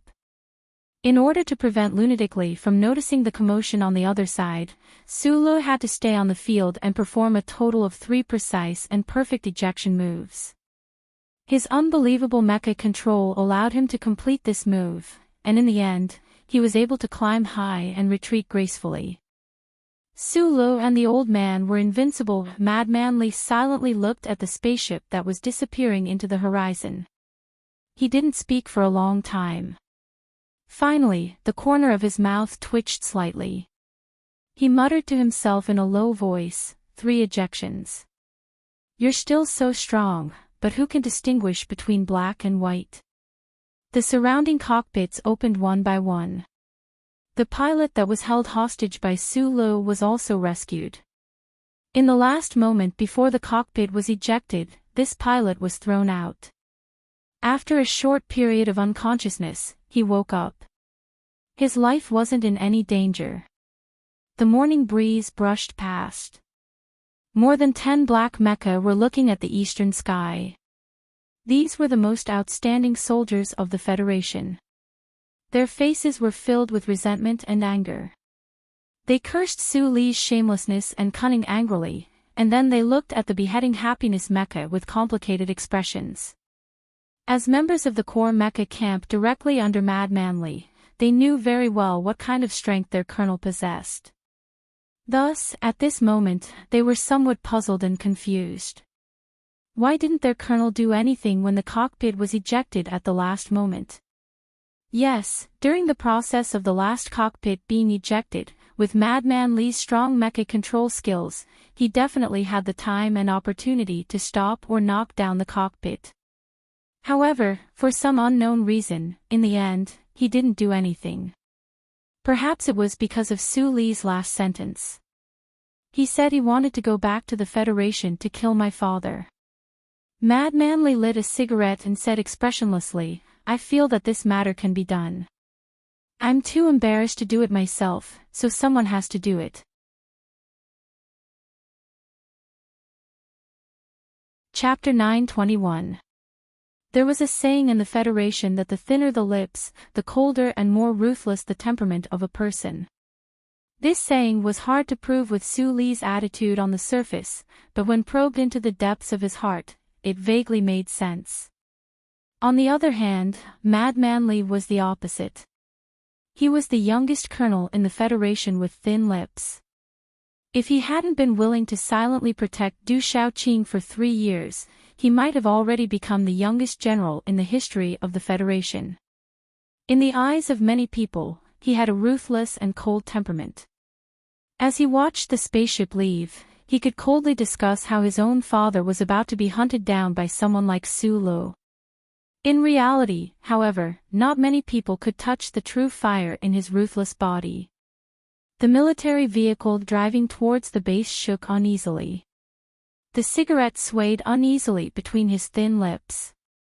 From time to time, he would flick out a few wisps of smoke, smearing the glass for a moment before disappearing without a trace. Just like the thoughts that were rapidly flashing through his mind at this moment.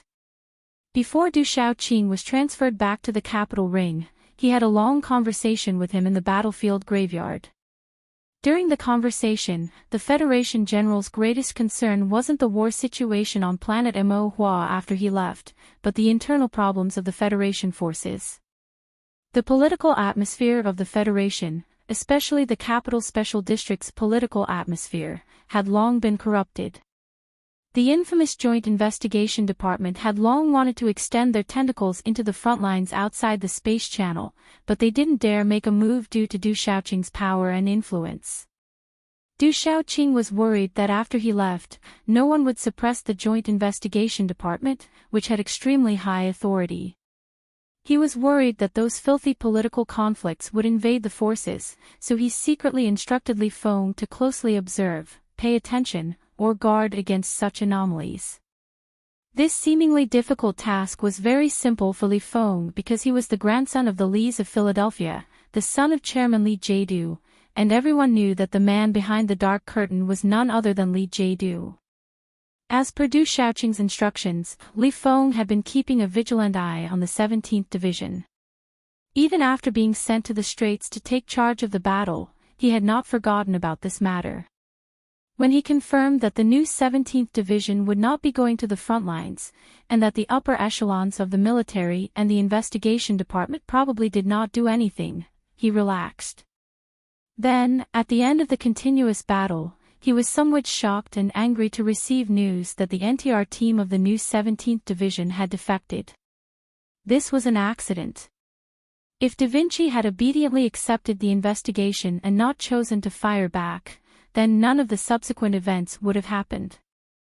In a dark room in the headquarters deep in the base, General Hu Lian, the commander-in-chief of the federal military, looked at the young officer in front of him. After a moment of silence, he continued to explain, "You should be very clear about the whole process of the matter. According to the on-site investigation and testimony, the shooting incident could have been an accident, or it could have been a cold-blooded murder by Leonardo da Vinci and others." General Hu Lian was the highest-ranking officer on the front lines. He had the highest authority. Logically speaking, there was no need for him to explain these things to a colonel. However, because of the other party's special identity and the ruthless aura hidden under his calm expression, he had to explain. Li Feng's thin lips slightly opened. There was no emotion in his voice. An accident and murder are two completely different concepts. But in the end, people died. General Hu Lian looked into his eyes and rubbed his forehead. He said in a low voice, "Small Eyes combat team and reconnaissance team died. There were also people in the NTR second camp of the 17th Division, and then Leonardo da Vinci fled. Deserters and defectors are still two completely different concepts." The young officer's voice was still calm. No matter how hard the general tried to discern his true intentions, he was unable to do so. General Hu Lian's expression gradually became serious. He frowned and stared at his face. After a long silence, he said, "Everyone in the army knows the temper of the bandits in Old Seven's group. Do you remember how Magnolia cut off Dongfang's ear 3 years ago? If Xiong Linquan and the others knew about this shooting incident, how would they react? They would definitely act recklessly. I am the commander. I have to consider the entire situation on the front lines. I can't put my mind on such a small matter. I have to consider the stability of the entire army. In order to eliminate all unstable factors, in order to prevent Xiong Linquan and the others from acting recklessly, the base decided to act recklessly and pin the crime of defection on them." Li Feng slowly frowned and looked at the general behind the table. General Hu Lian was silent for a long time before he replied, "They acted together with the Crown Prince and the soldiers of the Empire. They even launched 3 attacks on the federal forces. The headquarters has sufficient evidence to prove that they have betrayed the Federation." Li Feng tightly pursed his thin lips and looked at him in silence for a long time. General Hu Lian looked at him and said sincerely, "There will be no record of our conversation today. I didn't admit to anything just now, but I must remind you that the capital ring is very chaotic right now. Mr. President and Chairman Li are under too much pressure. The front lines cannot be messed up. Little Feng, no matter what conflicts you have with Chairman Li, you are still the descendant of the Lees of Philadelphia. You should consciously protect the legitimacy of the federal forces. In my opinion, those bandits have no right to stay in the federal forces, much less the glorious 17th Division." Li Feng slowly stood up and seriously fastened the collar around his neck. He looked at the military boss behind the table and said in a deep voice, "I am indeed a member of the Lees of Philadelphia, but General, you forgot one thing. As a soldier of the Federation, my grandfather would never treat any federal forces, including the 17th Division, as his private army.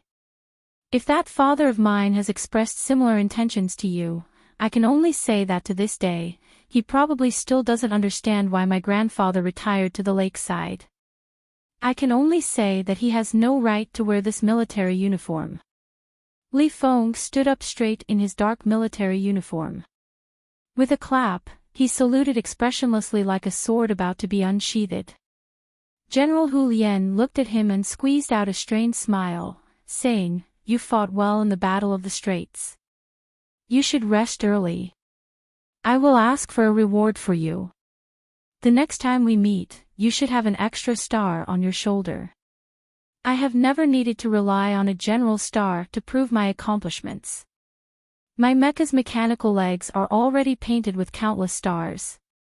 Li Feng slowly put down his right hand and said in a deep voice, "Since you insist on the legitimacy of the federal forces and insist that the 17th Division is an army of the Lees of Philadelphia and cannot tolerate any scum, then no matter the reward, please hand over the new 17th Division to me. Healy has already been suspended." "I will sign the order immediately," said Hu Lian. Li Feng walked towards the door of the office, but he suddenly stopped at the doorstep and said, "Since from now on, the new 17th Division is my unit, then I hope that Sir General will be able to transfer the 3 mechanics around our encampment away as soon as possible. With my unit being blocked in an alley, I will not be in a good mood. I will not be in a good mood. I will not let others be in a good mood."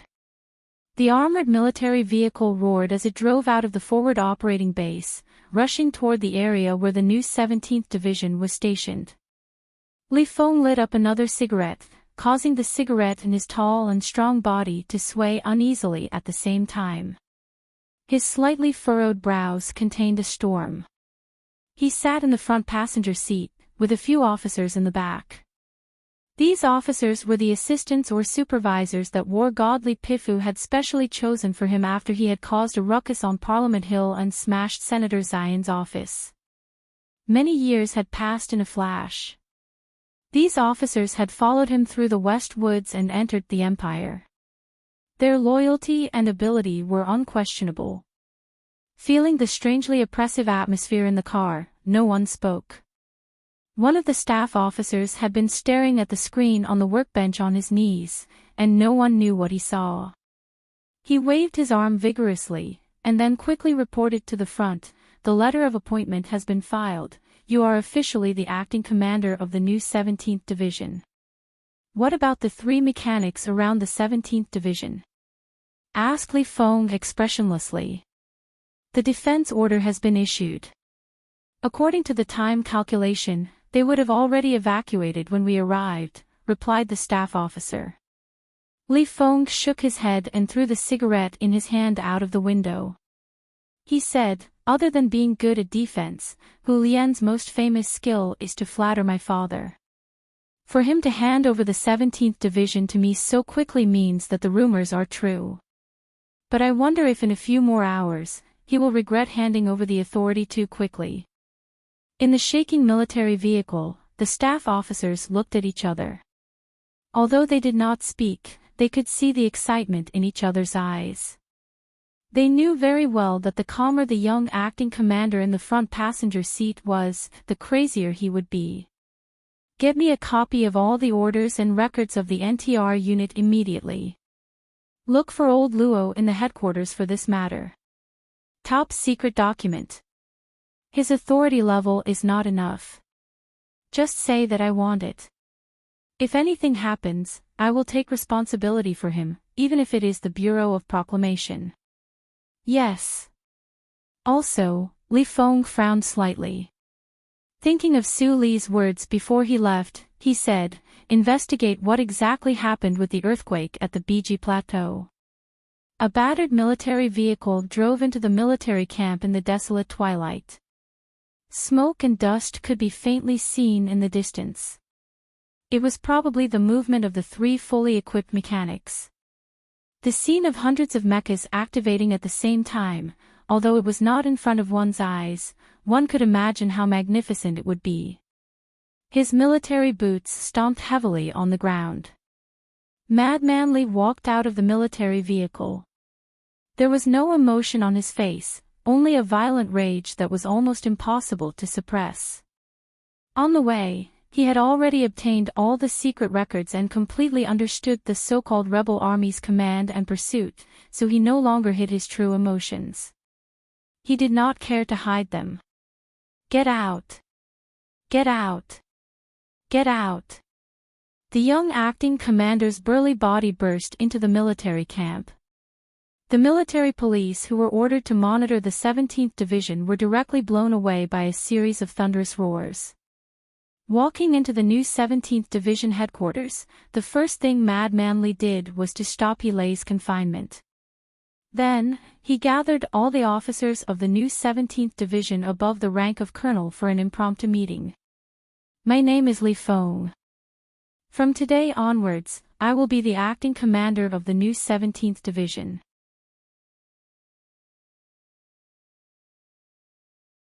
Chapter 922. This was Madman Li's opening speech as the new commander of the 17th Division. For an outsider to declare his ownership of an ace division of the Federation, he seemed so righteous and rude. Hua Xiaoxi, Amy, and the other officers of the 17th Division looked at each other silently, but even with their arrogance, they did not raise any objections. Just as Hu Lian had said, in the eyes of everyone in the Federation military, the 17th Division was born with the surname Li. History and tradition began with the military god Li Pifu. After the reorganization, the new commander, Yu Qinghai, was Li Pifu's chef. In the past, the candidate for commander had been Su Lu, who was personally chosen by Li Pifu. Until today, the grandson of the Lis of Philadelphia had finally made his debut. It's not so easy to be the commander of the 17th Division. Madman Li looked at Helay expressionlessly and said in a low voice, "My grandfather can do it, so can old Commander Yu. If Su Lu is not from the Empire, so can I. But you can't. Do you know why? Because you can't be like my grandfather, flying a broken mecha for 1,000 miles and killing the Emperor of the Empire. You can't be like Commander Yu, flying into a rage at the general my father sent to interrogate you all, like an old rabbit protecting its cub, ready to bite at any moment, daring to call Du Shaoqing a pretty boy to his face. You can't be like Su Lu, foolishly flying a 3-winged battleship through the space channel to chase after an Empire fleet. To become a true member of the 17th Division." Madman Li looked around at the officers in the room, and his gaze finally landed on Helay's face. He said sternly, "To be the commander of the 17th Division, you have to be more ruthless than anyone else." Helay's expression was very complicated. As the former acting commander, he had just come out of confinement when he was mercilessly scolded by the current acting commander. Moreover, the other's rank was the same as his, but he was much younger than him.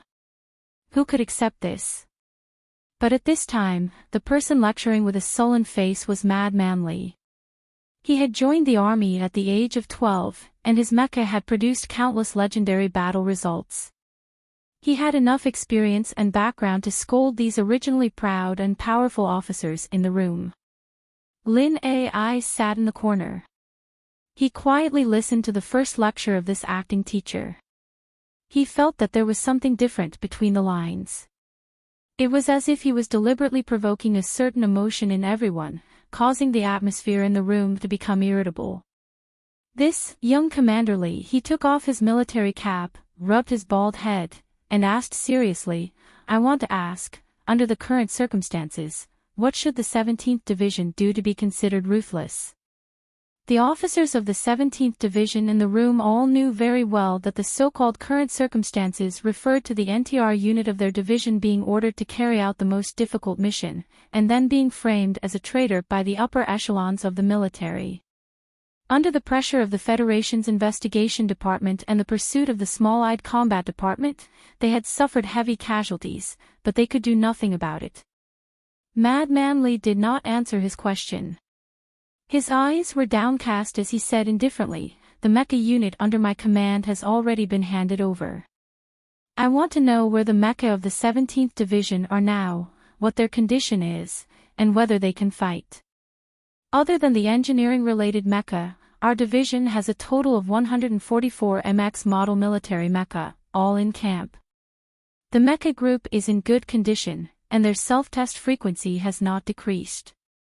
They are ready for battle at any time, but Commander. The new 17th Division Mecha Manager, Hua Xiaoxi, stood up to report. As time passed, his voice grew more and more excited, but also somewhat doubtful. He had vaguely guessed something, but did not dare to believe it. He asked in a trembling voice, "Where are we going to fight?"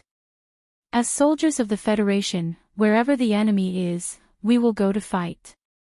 Madman Li said a phrase very similar to Group 7's famous saying, and after a short pause, he continued, "Whether those enemies are outside or inside the army."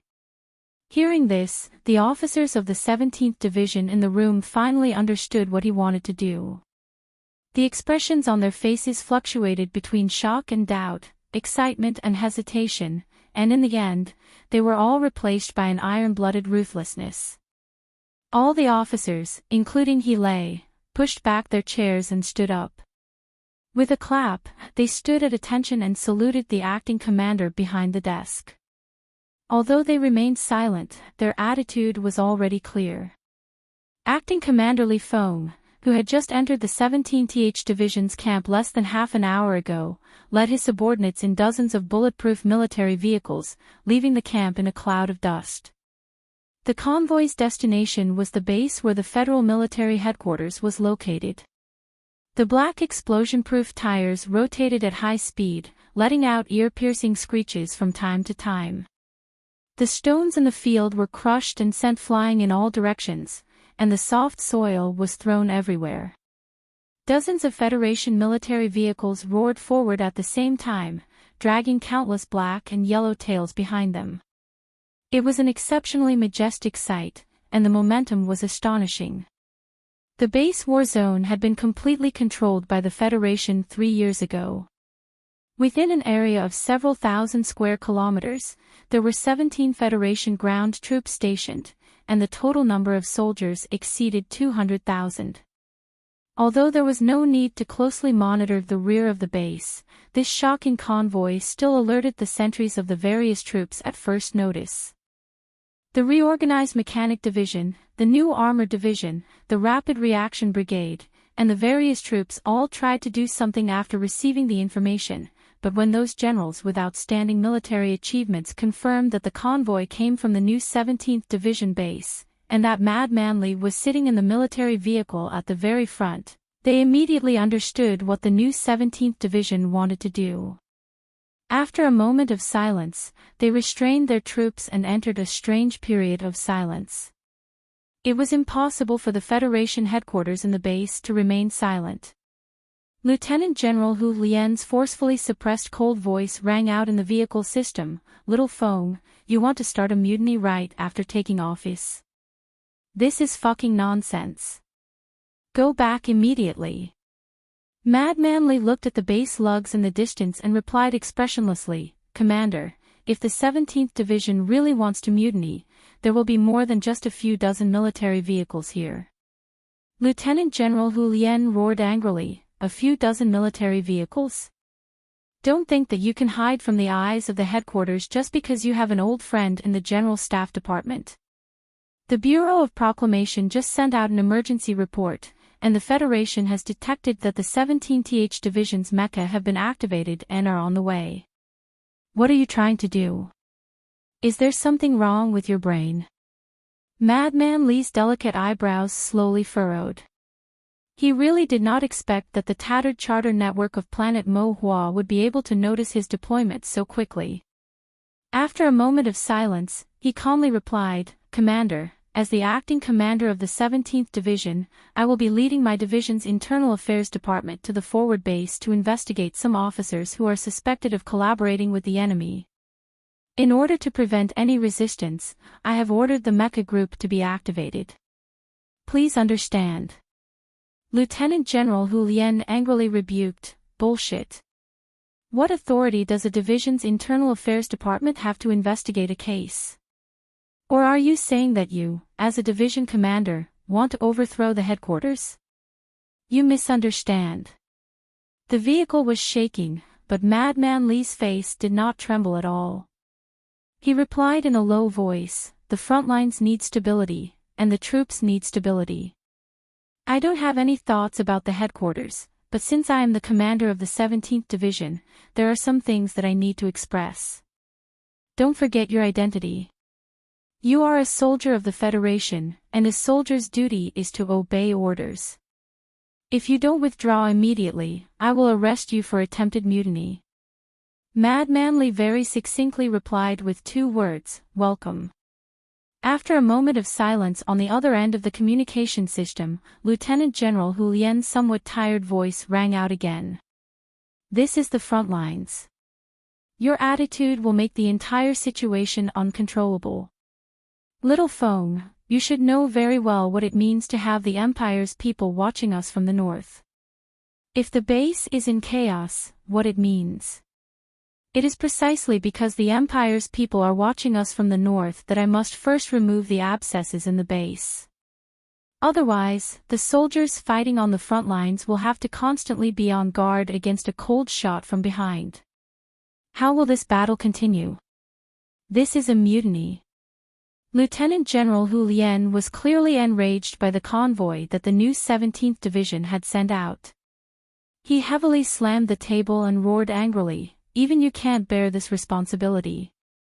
Madman Li slightly raised his eyebrows and said with a bit of mockery, "The responsibility of a mutiny on the front lines is great. I am only a temporary division commander, and you are the commander. You must bear this responsibility. Li Feng, you really are a madman." The convoy began to slow down, and the smoke outside the window gradually settled down. Madman Li's raised eyebrows slowly calmed down, and he calmly replied, "Everyone knows that." Without waiting for the other side of the communication system to ask again, he ended the communication. Staring at the non-stop beeping of the communication system, the livid Lieutenant General Hu Lian's lips twitched slightly. He asked with a hoarse voice, "Have they boarded the ship?" Director Barry and the Federation Investigation Department officials haven't had time to board the ship. The staff officer behind the general nervously replied, "The scheduled landing time has passed, and the spaceship hasn't arrived at the base yet. The 17th Division headquarters once had a secret communication with the Federal Fleet. I don't know if this has anything to do with it." Lieutenant General Hu Lian placed both hands on the table, his shoulders slightly trembling. After a long period of silence, he ordered with a tired voice, "Suspend the defense of the base and withdraw all ground forces from Area Y3. As for the Federation Investigation Department, just inform them." The staff officer looked at him in shock, and then immediately sobered up. He understood that the general had finally chosen to retreat and betray the enemy when faced with the madness of Little Division Commander Li. The gates of the base were opened wide to welcome the guests. The various heavy weapons hidden in the corners were silent and quiet like the girls in a nightclub. Facing the dozens of new 17th Division military vehicles that roared in, they were incomparably reserved and shy, not making any active reactions. The new 17th Division fleet roared into the base, and then accompanied by the sharp screech of brakes, they surrounded Area Y3 where the Joint Investigation Department was located. More than 100 fully armed soldiers pushed open the doors and alighted, raising the guns in their hands with murderous intent. After the Joint Investigation Department received the information, under the forceful orders of the base headquarters, they prepared to leave in a somewhat sorry state. However, for some reason, the warship in charge of transport still hadn't arrived. This was their misfortune, but also their fortune. Because right now, in Area Y3, the Small Eyes special forces that belonged to them had already gathered. These Federation's most powerful special forces numbered no less than 300 people. The strength comparison was very good.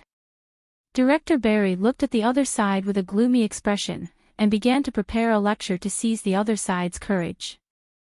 Then, he would painfully explain the situation to facilitate negotiations. With a muffled bang, the doors were slammed shut. Li Feng slowly walked to the center of the field, facing the 300 Federation's most elite special forces, and said with an expressionless face, "There is no negotiation, only surrender."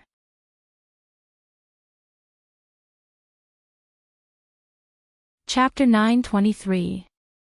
The most powerful secret force against the most elite army soldiers, with the newest guns in their hands, seemed to be in a tense confrontation, but everyone knew who had the upper hand. The new 17th Division was the trump card of the Federation, but the small-eyed force was known as the most powerful special force of the Federation government. Countless bloody facts in the past 3 years had long proven this point. More than 100 ordinary soldiers of the new 17th Division wanted to take the guns of 300 small-eyed Special Force soldiers. No matter how you looked at it, it was impossible. But it was precisely in such a situation that Mad Manly walked out of the military vehicle and was too lazy to say anything. He said that there was no room for doubt. It seemed stupid and arrogant, but in fact, it was more of a contempt that originated from powerful strength.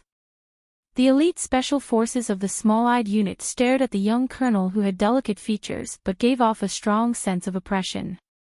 They gripped the automatic guns in their hands tightly and frowned. They did not surrender. Instead, they raised the muzzles of their guns a little because of a strong sense of danger. The situation was urgent, and it was on the verge of breaking out. It was the appearance of some officials urgently needed. Director Bailey, who had just squeezed out an angry expression to hide the panic in his heart, saw the reaction of his subordinates and calmed down a little. He lightly coughed twice and coldly reprimanded, "Colonel, I order you to immediately withdraw your troops, or the Joint Investigation Department will arrest you with third-level authority." Mad Manly did not even look at him.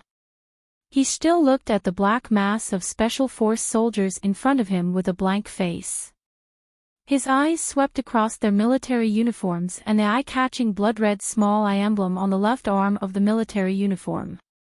After a moment of silence, he reprimanded with a slightly mocking tone, "You are not soldiers. What qualifications do you have to be here at the front line? Do you think you can become a soldier by wearing a turtle robe?" The fat on the tip of Director Bailey's eyebrows faintly twitched. In addition to the anger of being ignored, he was more puzzled. As a senior official who was transferred from the Bureau of Proclamation to the Joint Investigation Department, he only needed to answer to the President and Chairman Lee Jae-do. He had a very high authority. He did not believe that the crazy people of the new 17th Division would dare to mess around in front of thousands of people, let alone hurt him. Yes, he admitted that he was indeed very afraid of Mad Manly, but he firmly believed that even someone as crazy as this person would not dare to bear the crime of harming the Joint Investigation Department, because that would mean going against the Federation, which was equivalent to a mutiny or even a rebellion. Since that was the case, the new 17th Division seemed to have charged into the base with a murderous aura, but it was nothing more than trying to regain some glory. It was nothing more than Colonel Li Feng's new acting division commander trying to win the hearts of the soldiers, forcing the Joint Investigation Department to apologize and make a few symbolic concessions. Director Bailey firmly believed that his judgment was wise and correct, so he couldn't understand why these people were ignoring him. Even if they didn't want to negotiate for the sake of acting cool, how could he lower his head if he didn't negotiate? Mad Manly still ignored him. His eyebrows were like a wildfire that was about to burn. He stared at the 300 most powerful Special Forces soldiers of the Federation in front of him and said, "I know you guys are from Philadelphia and think that you are the best fighters in the world, so you are used to being arrogant." He suddenly raised his voice and spat out like a violent flame, "But in front of me, none of you have the right to be arrogant. I've been to all of your training halls and beaten up all of your masters. Before I, Wada, die, you bunch of trash from Philadelphia better not put the name of Philadelphia on your heads. The purpose of forming this unit is to kill Su Lu. More than 300 people have chased after him for 3 years, but you couldn't even cut off a single hair on his head. Before that small-eyed man dies, what right do you have to be arrogant? No matter how arrogant you are still trash after all." The more than 300 soldiers of the small-eyed special forces suddenly changed their expressions. Some of them finally recognized the identity of this ruthless young division commander in front of them and remembered the past in Philadelphia many years ago. They remembered the 12-year-old boy who humiliated all the training halls in Philadelphia. If it were any other time, when this group of powerful special forces from Philadelphia were humiliated like this, they would definitely throw away all the restraints of discipline and use their blood to regain their honor. However, it was impossible for them to do so today because they were also facing people from Philadelphia. The back mountain of Fictional City was the place where the essence of the Federation had been gathered for hundreds of years. The people there worshipped martial arts and were tough and aggressive. The dozens of training halls had cultivated many strong people like Kong Wu for the big families and powerful government agencies. However, the real reason why Fictional City was famous and feared by the world was because of that old man, the family name that hung above Fictional City like a crown. My surname is Lee, I am Madman Lee. The 300 soldiers with guns lowered their heads in respect. Some of the small-eyed special forces quietly placed their guns beside their feet.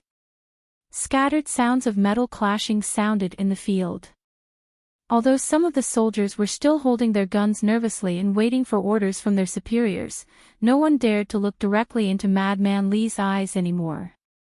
A person with empty hands was able to defeat the resistance of a group of fierce special forces soldiers with just his name.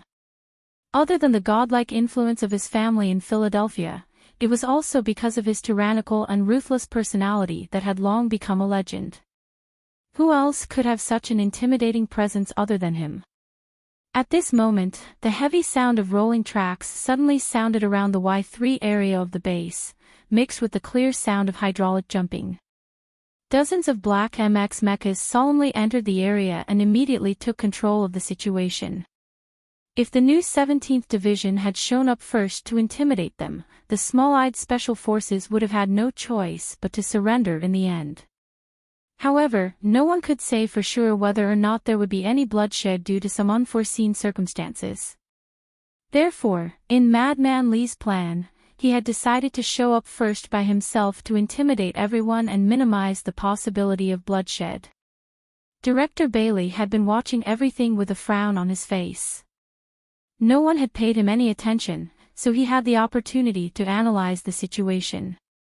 He accurately guessed Madman Lee's thoughts, but for some reason, he just couldn't relax. The new 17th Division didn't want to cause bloodshed, but why did he still feel so strange?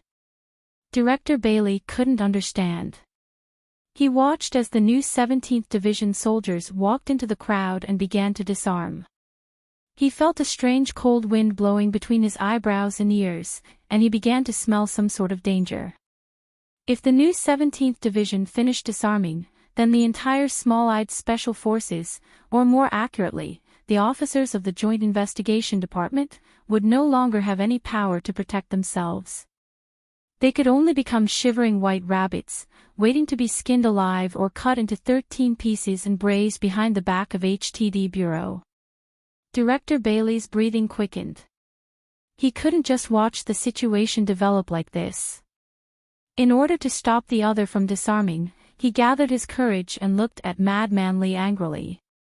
I'm going to report you to the Federation government. Madman Lee, you must be severely punished by military law. Chairman Madman Lee will not let you get away with this. By bringing up Lee Jae-doo's name, he didn't expect to be able to suppress someone like Madman Lee, even though the two were father and son. He only hoped that the soldiers of the small-eyed special forces would wake up and remember that Chairman Lee Jae-doo was this person's father. He hoped that they would regain the will to fight, even if it was just the courage to hold a gun. However, he misjudged the status of the Lees of Philadelphia. The people of Philadelphia respected and were willing to obey Chairman Lee Jae-doo largely because he was the only son of the war god. For them, the only ones who could truly represent the Lees of Philadelphia were the grandfather and grandson. Madman Lee finally slowly turned his head to look at Director Bailey. He knew this person's fear and thoughts. In order to let his subordinates complete the disarming work, he didn't mind deigning to say a few words to this person.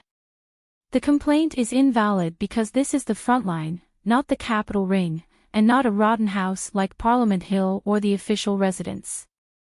As for military law, only the soldiers can speak for themselves. He looked at Director Bailey and said expressionlessly, "It seems that you know very well what kind of land you are standing on. Then you should understand that it is more dangerous for you to stir up trouble on the front line than to play tricks behind the scenes. Behind the scenes, you frame people and extort confessions through torture. Perhaps 2 or 3 opponents will plead guilty and be framed to death because of this. But in a place like the front line, what you do will put thousands of people in danger." Madman Lee's conclusion was, "So people like you should never appear on the front line, in the army." There was a cold murderous intent hidden in the calm words. Director Bailey felt his body getting colder and colder, as if there was a layer of frost between his eyebrows and eyelashes. For some reason, his voice became unusually hoarse and slightly trembling as he said, "If there is any violation of the rules of the Joint Investigation Department, I am willing to accept questioning and investigation under the framework of the Joint Staff Committee. If Commander Lee agrees, I am willing to surrender to the military police headquarters and take the responsibility." The officers of the Joint Investigation Department behind him looked over in astonishment. They didn't know why the director suddenly became mentally ill and actually said that he would take responsibility. As a high-ranking department of the Federation government, any case they investigated was in accordance with the charter. What responsibility was there to talk about? Director Bailey didn't explain anything to his subordinates. He waved his hand and signaled for all the officers to leave with him. He would rather admit to framing the NTR unit of the new 17th Division than stay in front of Madman Lee for another 2 seconds. This is a very clever man. Unfortunately, he used all his cleverness to frame the dark curtain. Madman Lee silently thought as he looked at Bailey's back. He suddenly frowned and smiled somewhat strangely. He took the pistol from the staff officer beside him and inserted it into his belt. He said, "Who allowed you to leave?" Director Bailey's body stiffened and he stopped. Madman Lee said, "I said that people like you should never appear in the army and appear on the front line. I am very happy to see you accept the investigation, but I am more concerned about how to guarantee the word forever. What in this world could be called forever? Other than time, there was only death." Young Commander Lee thought so.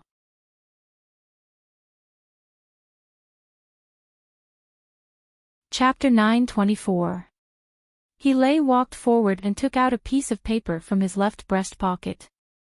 Facing the handwriting on it, he read, "Mu Fei, Liu Yuqing, Neo, Fan Yong, those who have been named will stay for investigation. The rest of the members of Small Eye's combat unit must leave the planet's surface in half an hour." He looked past Madman Lee's steel-like shoulder and looked at the gray sky. He nodded slightly and said, "The fleet support ship is about to land." The Joint Investigation Department had 9 names named and asked to stay. Other than Director Bailey, there were 6 senior investigation officers and 2 commanders of Small Eye's Special Forces. These people had all participated in the investigation of the NTR unit of the new 17th Division and directly planned that cold-blooded and shameless framing. The new 17th Division did not accept Director Bailey's request to turn himself into the military police headquarters. Instead, they demanded that they stay and accept their own investigation.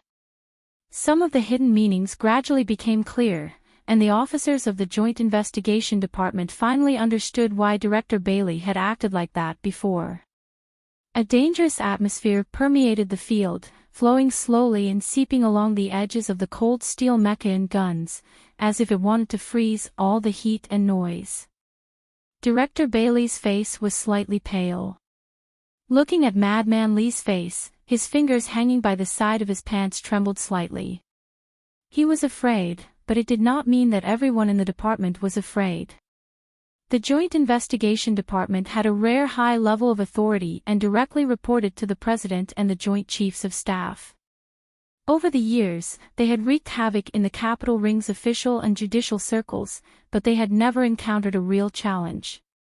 This was especially true for the high-ranking officers from the Bureau of Proclamation. They had long been used to standing on the highest hill and looking at the targets they were investigating. Neo, who had been named, was one of them. He had entered the Bureau of Proclamation directly after graduating from university. Other than the 3 years of contact with the normal Federation Society in the Joint Investigation Department, he had always worked in that mysterious organization. Bathing in the sacred and inviolable the glory of the Charter for too long, he had naturally formed the same sacred and inviolable concept of the Bureau of Proclamation officials. He walked past Director Bailey, looked at Madman Lee's face, and said with a smile, "I'm sorry, but I can't stay according to your request, because my personal connections are still with the Bureau of Proclamation. Although you have an amazing family background, I think you still don't have the authority to arrest officials of the Bureau of Proclamation." His expression was that of a smile, and he even apologized. But to say such words in such a situation, there was a sense of pride and contempt in his indifference. The mysterious and powerful Bureau of Proclamation was the cornerstone of the entire Federation. No matter how powerful the government was, no one dared to go against the wishes of this organization. Even Parliament Hill and the office of the President had to show sufficient respect to this existence. This was a deeply rooted tradition or rule of the Federation. Even the federal military had to somewhat cowardly abide by all of this. They could only watch as the technical officers stayed in the base like bosses, contemptuously commanding the reconstruction and activation of the Charter network. In countless years, only a few years ago in the battleship 3320, Sulu, who had the highest authority, had acted arrogantly in front of the entire Bureau of Proclamation. Today, in Area Y3 of the base, who had the authority to intimidate the Bureau of Proclamation, in the minds of Donglin, Feng Yu had educated Sulu. In the wetlands of the suburbs of the capital, he had also taught Sulu. The glory of the Charter was powerful, and its authority was terrifying, but in the end, it was still people who carried out the Charter. This also meant that the upper limit of the glory of the Charter's power was determined by the upper limit of the ability of the person carrying out the Charter. Madman Lee didn't know that his granduncle, who had fought against the glory of the Charter for his entire life, had once made a precise plan for this situation. He simply carried out the highest rule in the army: whoever had a gun was the boss.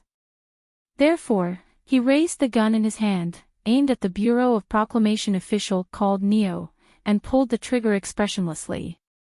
Following the crisp sound of the gunshot, a spray of blood suddenly erupted from the back of Neo's head. Then, a deep bloody hole slowly appeared between his eyebrows, like the shocked and confused third eye of a monster. With a muffled bang, the Bureau of Proclamation official's body fell heavily to the ground like a sack stuffed with graphite ore. He bounced up slightly, then went stiff without feeling anything. The clear and spiraling sound of the gunshot reverberated throughout the base. It wasn't very loud, but it shook the eardrums of the 400 to 500 people a little and set off a storm in their minds. The soldiers of the new 17th Division didn't expect to see this scene, but after the shock subsided, they immediately felt an unprecedented joy. They felt pain for the innocent brothers who had died in the Southwest War Zone, and they felt joy for the bloody price of these sinister officials. Inside MX Mecca in the northwest corner, Hua Xiaoxi watched the scene seriously through the optical system. The corners of his lips cracked open slightly in silent joy.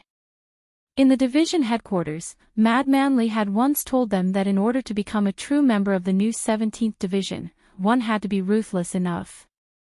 That dead Bureau of Proclamation official was clear proof, so this is what it means to be ruthless. With just a few words, a high-ranking Bureau of Proclamation official was turned into an ice-cold corpse under Madman Lee's gun. The elites of the Small Eyes unit naturally felt the complete opposite of the new 17th Division. Most of them stared at Madman Lee's face with indescribable shock, trying to find a trace of ruthlessness or perversion on this young division commander's face, but they couldn't find anything. There was only calmness, or perhaps apathy. A small number of elites of the Small Eyes unit who hadn't been disarmed tried to pick up the guns by their feet under this mental attack, but then they heard the air behind them vibrate abruptly, stabbing into their backs like steel needles. Dozens of black MX mecha adjusted their postures slightly like cold steel giants. Their bodies tilted forward, and the Darlin autocannons on their mechanical arms began to rotate at high speed at the same time. The shrill humming sound stacked together, terrifying to behold. The stance of the new 17th Division was very clear. If the special forces of the Small Eyes unit dared to fire back at this time, then the mecha group with the absolute advantage would definitely not mind using tens of thousands of bullets thicker than fingers to turn them all into minced meat. Director Bailey was very cold. From the moment Mad Manley stepped out of the military vehicle, this famous conspiracy expert who struck fear into the hearts of countless important figures in the Federation government and society had begun to feel cold and fearful. Until now, the chill had penetrated his chest and settled on his back, causing the beads of sweat to freeze. At the beginning, he hadn't understood why the new 17th Division wasn't willing to talk to him, and why Mad Manley was ignoring him. Only now did he understand, who would be willing to waste time talking to a person who was about to die. The new 17th Division's crazy charge into the Federation headquarters base was not to make the Joint Investigation Department bow their noble and proud heads, but to directly chop off their heads. Did they think they could just kill him and his people so easily? Did they not need to investigate, interrogate, or even assign a crime? Did they not need to use torture to extract some evidence, or forge some evidence? Director Bailey stared at Mad Manley not far in front of him, as well as the officers and soldiers of the new 17th Division who were in an excited and dangerous state. He couldn't understand this phenomenon that went against his aesthetic and political ideals. Under the threat of death, his slightly trembling right hand reached uncontrollably towards his waist, almost touching the gun handle. Now that the situation had developed to this point, everyone present was sure of one fact, a cold, cruel, and undeniable fact: the 9 people who had been named by Healy would definitely be killed by the new 17th Division today. One of them was already dead, slumped on the ground. 2 of the people who had been named were commanders of the Small Eyes Special Forces. As mentally and physically strong soldiers, they weren't willing to die just like that.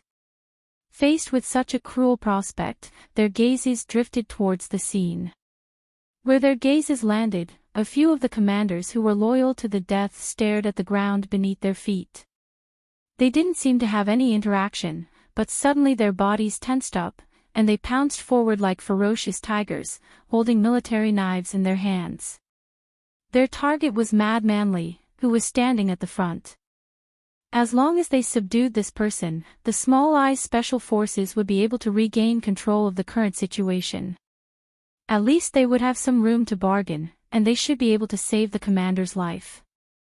Several tiger shadows pounced, and in exchange, a few crisp sounds rang out. These reckless fellows were struck by a leg lightning bolt, and were sent flying more than 20 meters away. They spat out blood as they fell into the dust, and it was unknown whether they were dead or alive. They had charged over like ferocious tigers, and then turned into a few sick cats. That was because the young commander they had attacked was the Real Tiger. He was a tiger with the aura of the Westwood's thin tiger in his chest, a tiger that had grown up on the bloody battlefield. Mad Manley pulled back his right leg expressionlessly, and turned his head to stare coldly at Director Bailey's face. He didn't look at the hand that was reaching for his waist, but his gaze gradually became violent, and he lashed out viciously like a flaming whip. "If you kill us, how are you going to explain it to the Federation?" Director Bailey asked in a trembling voice. "Even if you are Mad Manley, no one can protect you. That's my problem. I brought the troops to the base to kill you, of course. Do you expect me to send you to the military court, and instill the spirit of the law on the troops while I'm at it?" Mad Manley said, "I just said that the way soldiers solve problems has always been more violent and direct, and it's even more so for me. Area A1 of the base was silent, or rather, dead silent. After the new 17th Division entered the base, all the federal forces seemed to have disappeared into thin air, and all the heavy weapons seemed to have lost their effectiveness at the same time. Director Bailey looked in the direction of the headquarters, and he knew that some people were coldly watching this scene in the dark. He knew that no one would come to save him, and he sank into true despair. Then, he turned around and saw Madman Lee's flaming gaze. As if burned by the heat of the gaze, his right hand uncontrollably gripped the handle of his gun, and he suddenly pulled it out and aimed at Madman Lee's body. The second gunshot of the day. The muzzle of the gun in Madman Lee's hand emitted wisps of smoke. It wasn't to pity Director Bailey who was lying in a pool of blood on the ground, but to pay tribute to those comrades who should have died on the battlefield, but had died in the hands of despicable people.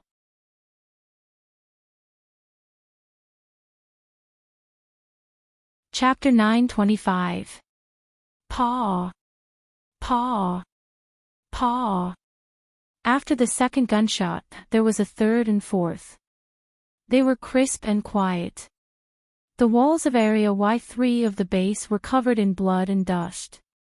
Including Director Bailey, 7 officers of the Joint Investigation Department who had framed the NTR unit of the new 10th Division had died. The 2 beady-eyed commanders who were in charge of chasing down the lone soldier and causing the deaths of 8 federal soldiers had also turned into ice-cold corpses. Madman Lee looked at the 300 small-eyed elites who were either angry, sad, or frightened. He said, "If you don't want today to turn into a massacre, then don't move. Obediently board the ship and leave. You aren't real soldiers, so you don't have the right to stay on the front lines. When you return to the Capitol Ring, tell your highest commander." He continued, that is, that Chairman Lee Jae-do. "I don't care what he's doing behind the scenes, but if he dares to send those officials new to the front lines next time, I'll kill every single one of them I see." In the depths of the base, in the room that seemed to always be dark, the highest commander of the Federation military front lines, Lieutenant General Hu Lien, looked at the young colonel in front of him with a livid face. He slammed the table angrily and reprimanded him sternly. Using a violent machine to execute high-ranking Federation officials without trial, and 9 of them at once. Where did you get the guts to do that? Li Feng's expression was no different from when he was supervising the executions in Area Y3 of the base. He was still calm and indifferent. Only the clear light in his eyes showed that he had already shaken off that crazy and violent mood. He wasn't interested in listening to the commander's reprimand. His eyes moved around the dark room. He felt that after Du Shaoqing left the front lines, the windows of the headquarters room seemed to always be covered with black curtains. It made him feel a little unhappy. "Do you know? If this matter spreads, it will definitely become the biggest scandal in the history of the Federation military. I don't care if you are some bullshit war hero or the youngest colonel commander, you will be finished." Lieutenant General Hu Lien angrily tore open the military discipline buckle and pointed at his nose. "It's one thing to kill those 2 small-eyed commanders, but you dare to kill the officers of the Joint Investigation Department? Don't forget that there are 4 people in there from the Bureau of Proclamation. How are you going to explain this to the Bureau of Proclamation? How do we explain this to the Federation?" Li Feng replied expressionlessly, "If Director Cui Zedong has an opinion, I think he will directly target me and not put pressure on the military." Lieutenant General Hu Lien was suddenly at a loss for words. His fingers trembled as he didn't know what to say. "As for why I want to kill people, you should know very well that a character like Director Bailey will only use those dirty tricks to bite people like a mad dog. If such a person stays at the front line, the mood of the soldiers will become worse and worse, and it may even cause a real mutiny." Lieutenant General Hu Lien gradually calmed down. He looked at him with a frown and asked with a serious expression, "How do we deal with this matter next? You executed a government official in public. No matter what, you can't hide it. According to military regulations, battles where the death toll does not exceed 10 people do not need to be reported to the Ministry of Defense, and the rear agency has no right to ask. Li Feng replied. Today, 9 officials were executed in the Y3 area of the base. The limit of 10 people was not exceeded.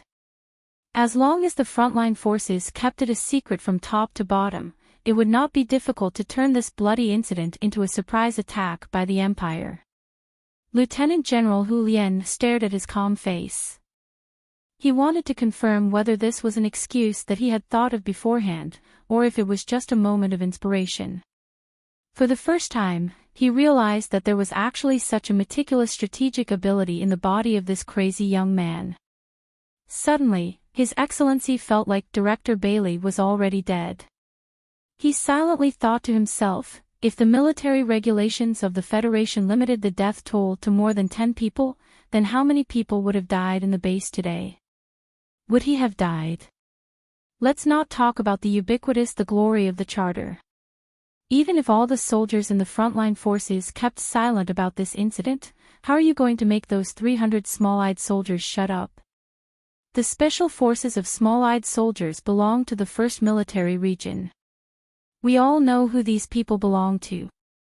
After knowing the truth about the explosion of the ancient bell, Madman Li no longer called that person father. After a moment of silence, he said, Chairman Li Jiedu can make them shut up. I believe that President Pobre also doesn't want the media to know about this incident. As for you, Mr. General, now that Su Lo is no longer in the army, I am the only hero. If the military doesn't protect me, who will they protect? Li Feng said, to be more precise, the military would rather protect me than you. So if you want to protect yourself, you must first protect this incident. As for how to make the frontline forces forget about what happened today, I'll leave it to you. Lieutenant General Hu Lian's beard trembled slightly, representing the anger in his heart. As the highest commander in the Federation's frontline, he did not find the slightest bit of respect or even equality in the tone of this young commander in front of him. This young man's attitude was as if he was the commander.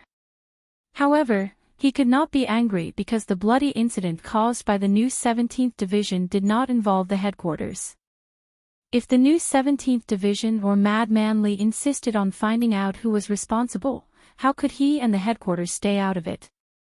I've said before that the army cannot be in chaos, so this incident will not involve you. However, I think today's incident should wake you up a little.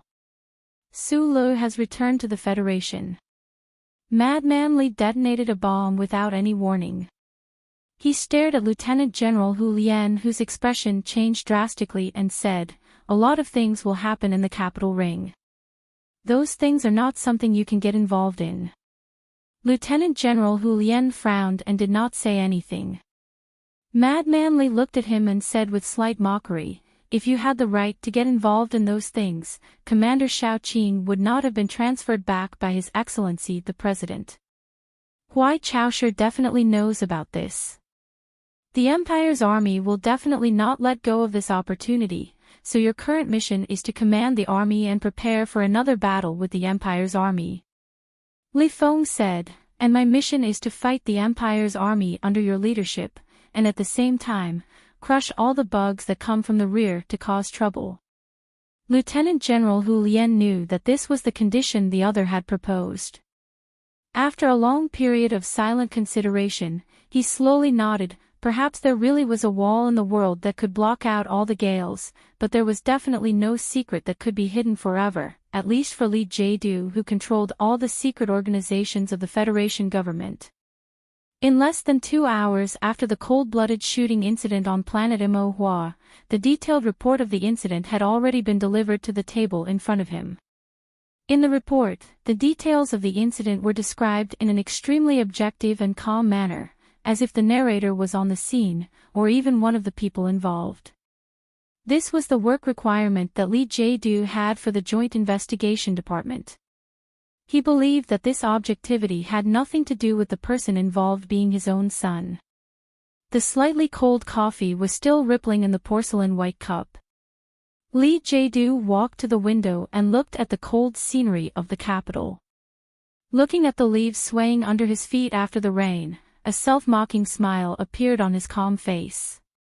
The incident report was suppressed by him. Except for His Excellency the President, no one in the capital ring knew what his own son had done at the front line. There might be rumors after the incident, but so what? Because I'm your father, you can't kill me to avenge Commander Zhong, so no matter what you do, I have to cover it up for you, because you're my son. Li Jadu looked out of the window calmly. Thinking of his son who he had not seen for 3 years, countless light years away, he sighed silently in his heart. The major battle at the front line has ended. The battle at the strait on planet Mo Hua was a complete victory. Colonel Li Feng, who is that madman Li, fought particularly fiercely. The only bad news is that the team of the Joint Investigation Department stationed at the front line was ambushed by a special force of the Empire in the Southwest War Zone. 7 senior officials and 2 field commanders were killed. Sigh, speaking of which, these people were all my colleagues. They were too unlucky to encounter such an incident on the first time the department went to the front line. It had been more than 3 years since he was transferred from the Research Institute to the Joint Investigation Department, but Chen Yijiang still maintained that wooden look. He took a sip of coffee, looked at the 2 people across the table, and said, I heard that because of this reason, the frontline command was very dissatisfied with the Small Eyes team and drove them all back. Thank you for telling us this news. Speaking of which, you arrested me for treason, but you couldn't produce any evidence. How long are you going to lock us up?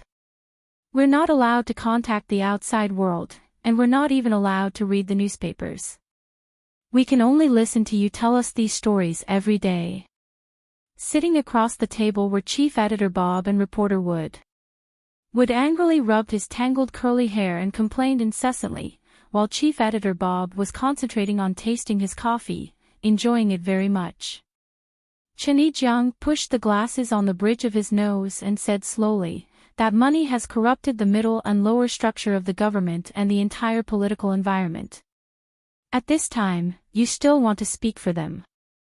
I don't understand. Wood leaned his body on the chair and looked at him mockingly. Does criticizing the government mean that you're speaking for those big families? But Mr. President and the government always want to do something good. They want to change the current decadent Federation status quo and achieve true democracy. What is true democracy? Is it the democracy that those thugs in South Kuzhou want to kill your whole family? Wood's harsh and vicious tone made Chen Yijiang very uncomfortable. Although this kind of chat over coffee every few days had been done many times, it was still in a state where no one could convince the other. You think that the election under the control of the big families represents true democracy? The Federation needs unity the most now. What Mr. President needs most now is support, not doubt. If we don't unite, how can we win this war with the Empire? If the government doesn't use these strong means, how can the entire political machine operate well and support this war? The body of the Federation has decayed too much. If we don't use a sharp knife, how can we cut off the rotten flesh and restore health?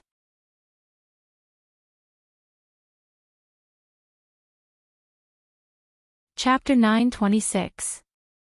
Wood mocked with a smile, you seem to have memorized more and more political terms after a few chats.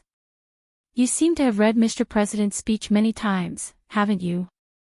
Chen Yijiang scratched his head embarrassedly and said, yes. Wood mocked, Pobre is quite fast with the knife.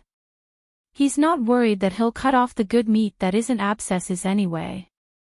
Chen Yijiang hesitated for a moment and said, there are always some inevitable sacrifices. Bob had been drinking his coffee in silence and with a smile. After hearing this, the smile on his face gradually disappeared. He put down the coffee cup and said softly, this has been repeated many times. An involuntary sacrifice can't be called a sacrifice. It can be called being sacrificed, or murder. At 5:00 in the afternoon, Chanijiang got off work. Bob and Wood looked at the raindrops and body pieces on the window with ugly expressions. The light in the room suddenly brightened up and shone on the faces of the two reporters. Every wrinkle and the tiniest spot were illuminated clearly.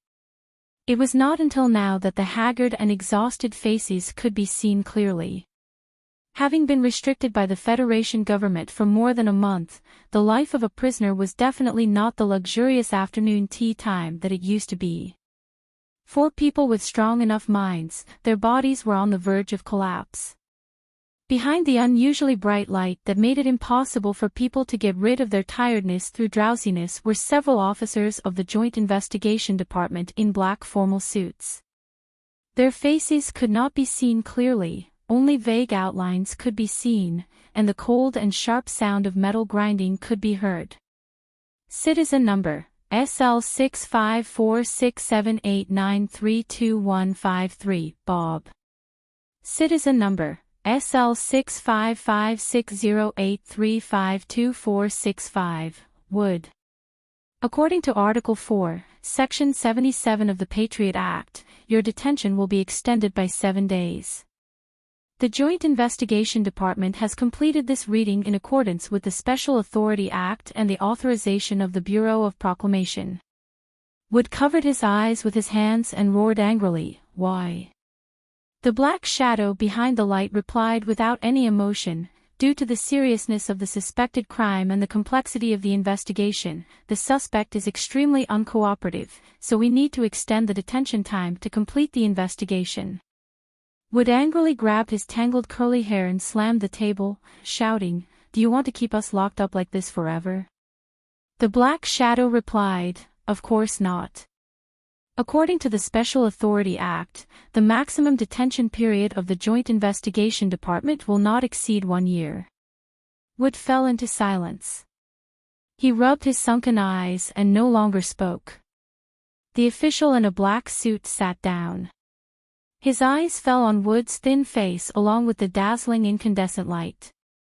He took out an electronic notebook and asked in a deep voice, regarding the special report in the Capital Special District Daily, "How much money did you personally receive from the Sanlin United Bank?" There was no answer, only silence.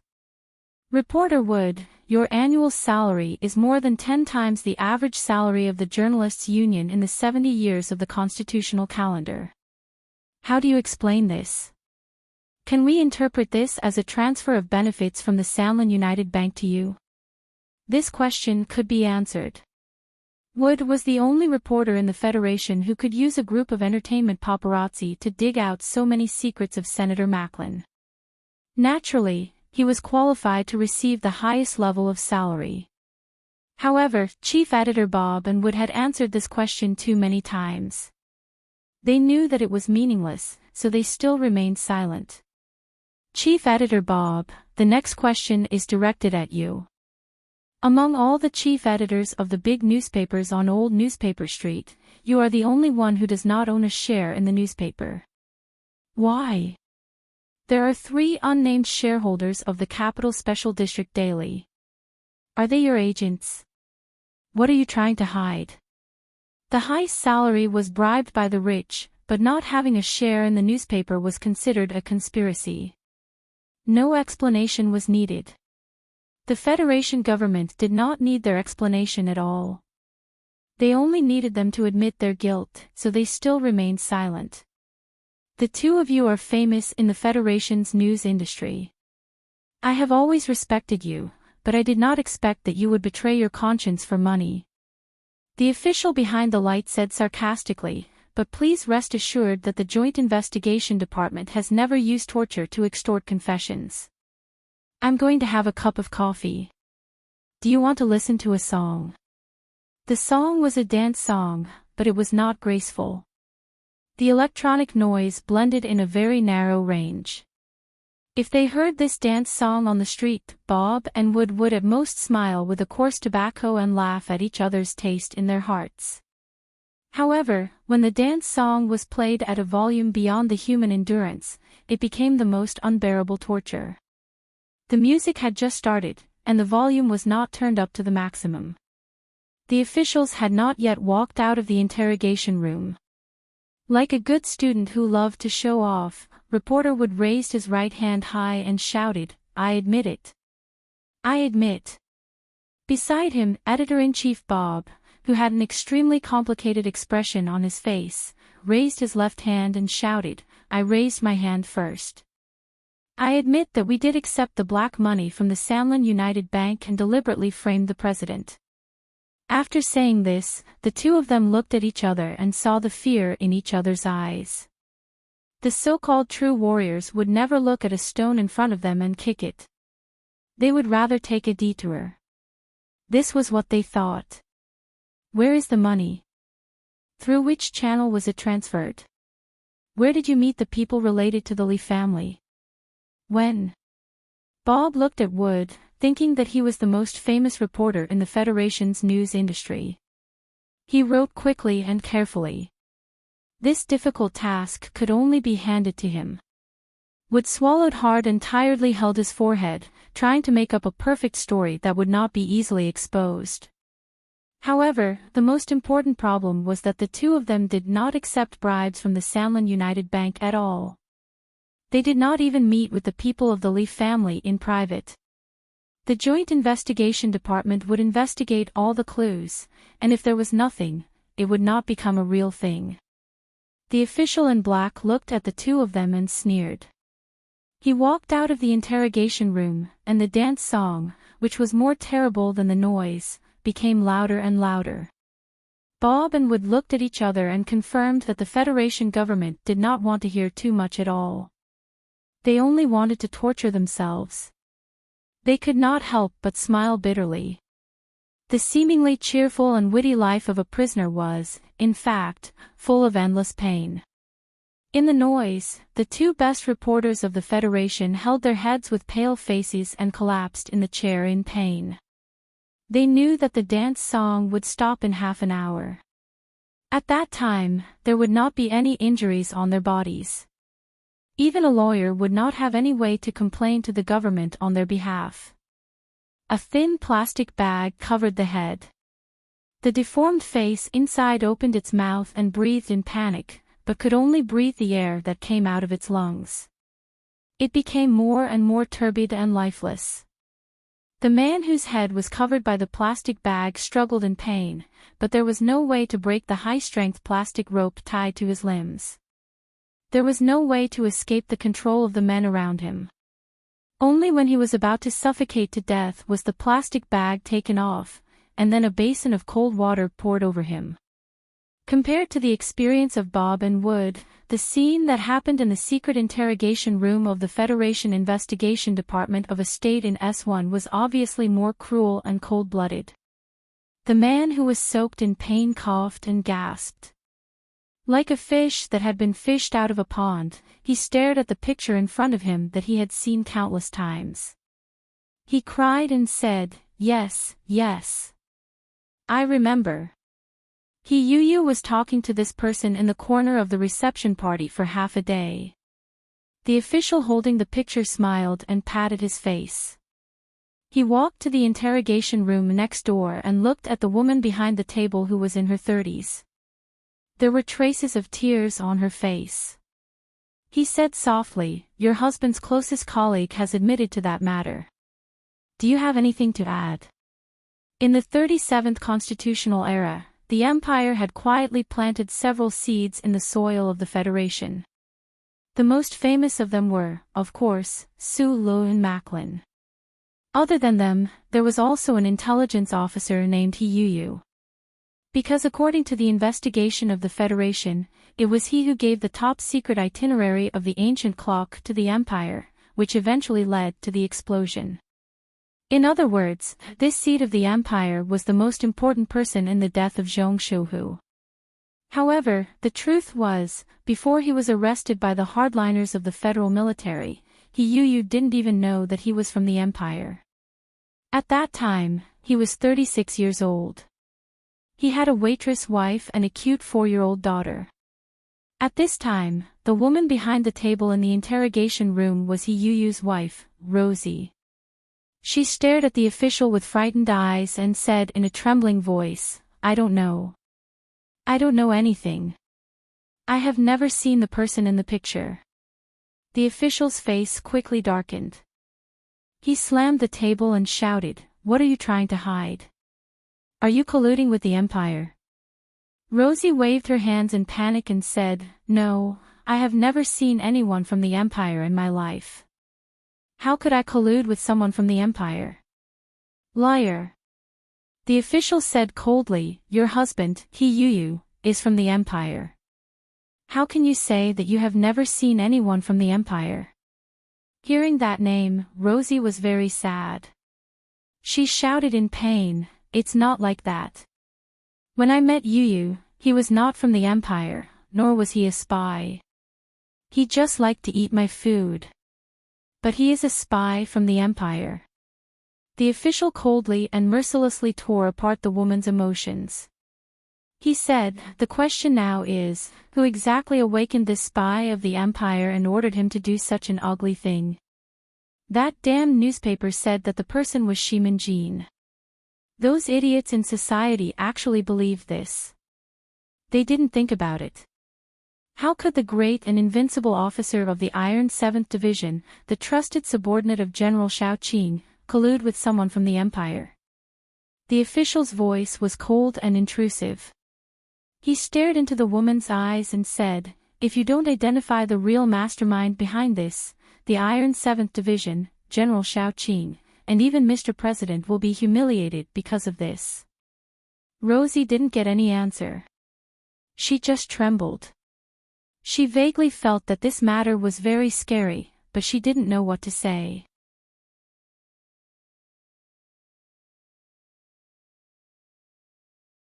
Chapter 927. The official lost his patience, or rather, he could not be bothered to waste any patience on this woman who had no background and was now being looked at strangely by everyone around her. He raised his right arm and slapped her hard across the face. A crisp slap sounded. Rosie covered her red cheeks and cried painfully. "Please let me go. I really don't know anything. My daughter is still very young. She will be scared if she waits for me at home alone. Even if a little imperial brat starves to death at home, probably no neighbors will call the police, and no one will be kind enough to enter through the window to take a look." The official slowly raised his eyebrows and expressed his sympathy with a sigh. As he sighed, it was as if a picture of a sick and weak little girl lying in a damp blanket appeared. In the end, she turned into a withered corpse. The eyes of the short corpse were deeply sunken, and some unknown worm was crawling in and out of them. Rosie clearly knew that this scene was impossible, but she was still provoked to the brink of insanity by the other party's seemingly sympathetic but incomparably vicious words. Her voice trembled as she muttered, "Impossible, impossible. She can find her own food at 7 years old." A long silence to let the fear fester was a very common and effective interrogation technique. The official calmly looked at the woman who had lost control of her mind. He slowly lowered his head and whispered in her ear like a demon. "You want to see your lovely daughter. You want to go home and take care of your sick daughter. You want to make a bowl of hot food for her. You need to seriously recall if your husband, Yu, met this person a few years ago." The printed photo was placed on the table in front of Rosie. The photo was clearly taken by a surveillance camera. It was a bit blurry, but it was still possible to tell that it was from a banquet. The exact date and time were written on the bottom right corner. In the photo, a certain officer who exuded a sinister aura from head to toe was brushing shoulders with Yu, who was wearing a captain's uniform. Their heads were slightly tilted down. Perhaps it was unintentional, but it could also be interpreted as them whispering something. Rosie stared at the man in the photo, trying hard to recognize him. She noticed that although he was wearing a military uniform, there was no epaulette. I really don't know this man. Think about it carefully." The official put his arm around her trembling shoulders, smiled slightly, and gently said, "It was the autumn of the 67th year of the constitutional calendar, the inauguration banquet of the director of the 1st Military Region's electronics branch. The man who was talking to your husband was working in the branch at that time, and after the banquet, he came to your house and gave you a precious pearl necklace as your wedding gift. Do you remember? The waitress, Rosie, could vaguely guess what the officials wanted to do. She was a kind woman, and she felt cold all over. She really did not want to follow the orders of the officials and frame a man she did not know. However, the whole night of interrogation had pushed her to the brink of a mental breakdown. Her longing for her daughter and her greatest fear made it impossible for her to say anything to object. She could only nod dumbly and mumble in a trembling voice, "There is no pearl necklace at home. This can naturally be found in your house." "But, what is this man's name?" "His name is Li Xiaotong." The officials silently looked at the woman neurotically repeating the name that was so unfamiliar to him just now. He knew that this matter was finally settled, and his mood suddenly relaxed. He smiled and rubbed the space between his eyebrows, and ordered his subordinates, arrange for the witness to take a bath, put on some light makeup, and then make a formal statement. In the eyes of many colleagues and students, Qian Qingtong was a very outstanding person. He was admitted to Yue University with the 7th highest score in Li Mingzhou's joint examination, and then he became a professional researcher. Because of his excellent grades, he was specially recruited by the principal to be an associate professor, and his future was bright. However, with the appearance of a post in Yue University's forum, his excellent reputation was covered with a thick layer of dust. Whether he was looking for information in the campus library's H section, eating in the porridge shop under the girls' dormitory in the plum garden, or even in a daze by the Rose River, he could feel the strange gazes behind him, hear the mocking comments, and even vicious curses. Because of that post that was pinned to the top, it used unquestionable evidence to expose that when he was in high school, he started receiving funding from the Xiao Shu Foundation. The Xiao Shu Foundation was a very respected large foundation in the past Federation. However, with the start of the liquidation of the 7 great families by the Federation's government, under the deliberate instigation of countless news media, everyone knew that the Xiao Shu Foundation was backed by the Tai family. They confirmed that this foundation waived checks, bribed outstanding people from all walks of life, and infiltrated the government, large enterprises, and even the military. It was a complete and utter conspiracy. Even Zhou Yu, whom Du Xiaoqing admired greatly, was almost quarantined and investigated by the government because he received funding from the Xiao Shu Foundation. Moreover, Qian Qingtong was only an ordinary associate professor in Yue University. He did not know that the principal could help him deal with the investigation by the government, but he could not prevent many people in the university from treating him as a lackey of the 7 great families. Qian Qingtong had heard a lot of dirty words and seen a lot of different kinds of provocations. He had been silently enduring it alone. Occasionally, he would use his fingertips to push up the black-rimmed glasses on the bridge of his nose. He would stare blankly at the other party and then leave with his body bent. Today, after class, Associate Professor Qian Qingtong was surrounded by more than 10 agitated students. Among them, a seemingly weak male student pushed him violently against the wall and said fiercely, "Qian Qingtong, your attitude is very dishonest. Do you think that by remaining silent, you can make us forget about the filth on your body? Don't forget that you are spending the money of the 7 great families, and this money is all from the poor people at the bottom of the Federation. Your degree, your position as associate professor, and even the clothes you are wearing are all stained with blood." Qian Qingtong pushed up his glasses and stood silently against the wall. He did not say anything to defend himself, nor did he admit that he had committed any unforgivable crimes. A more gentle student advised, "Professor Qian, as long as you are willing to participate in the meeting tonight, and use your personal experience to expose the dark secrets of the Xiao Shu Foundation, and tell the students who are still deceived what kind of sinister intentions those big families have, we are willing to accept you back into the right life and admit that you are an excellent lecturer." Qian Qingtong looked at the honest male student outside the crowd and recognized that he had once taught his engineering principles class. He smiled slightly to express his gratitude and trust, but still did not open his mouth to accept the request of these students. The silence angered the students, especially a female student who was staring at him stubbornly with her thin lips pursed. She excitedly reprimanded, "Qian Qingtong, don't you know what kind of bastards those big families are? They have been secretly controlling the Federation for thousands or even tens of thousands of years. They also want to control you and me, who are free. They are like demons in the night. What is the Xiao Shu Foundation funding you for?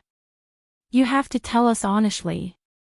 The big boss behind this evil foundation is the bloody queen of the Tai family. Do you know how many wild horses she has raised in the back mountain of Macho? How much beef does she eat every day? How many accomplices does she have in the government? How many justice lawyers and prosecutors have been secretly persecuted by her? That woman actually dares to threaten the government with the crystal mine, and even wants to interfere in this just war." The agitated female student spoke until her voice was hoarse, blue veins popping out, and even had an inexplicable crying tone.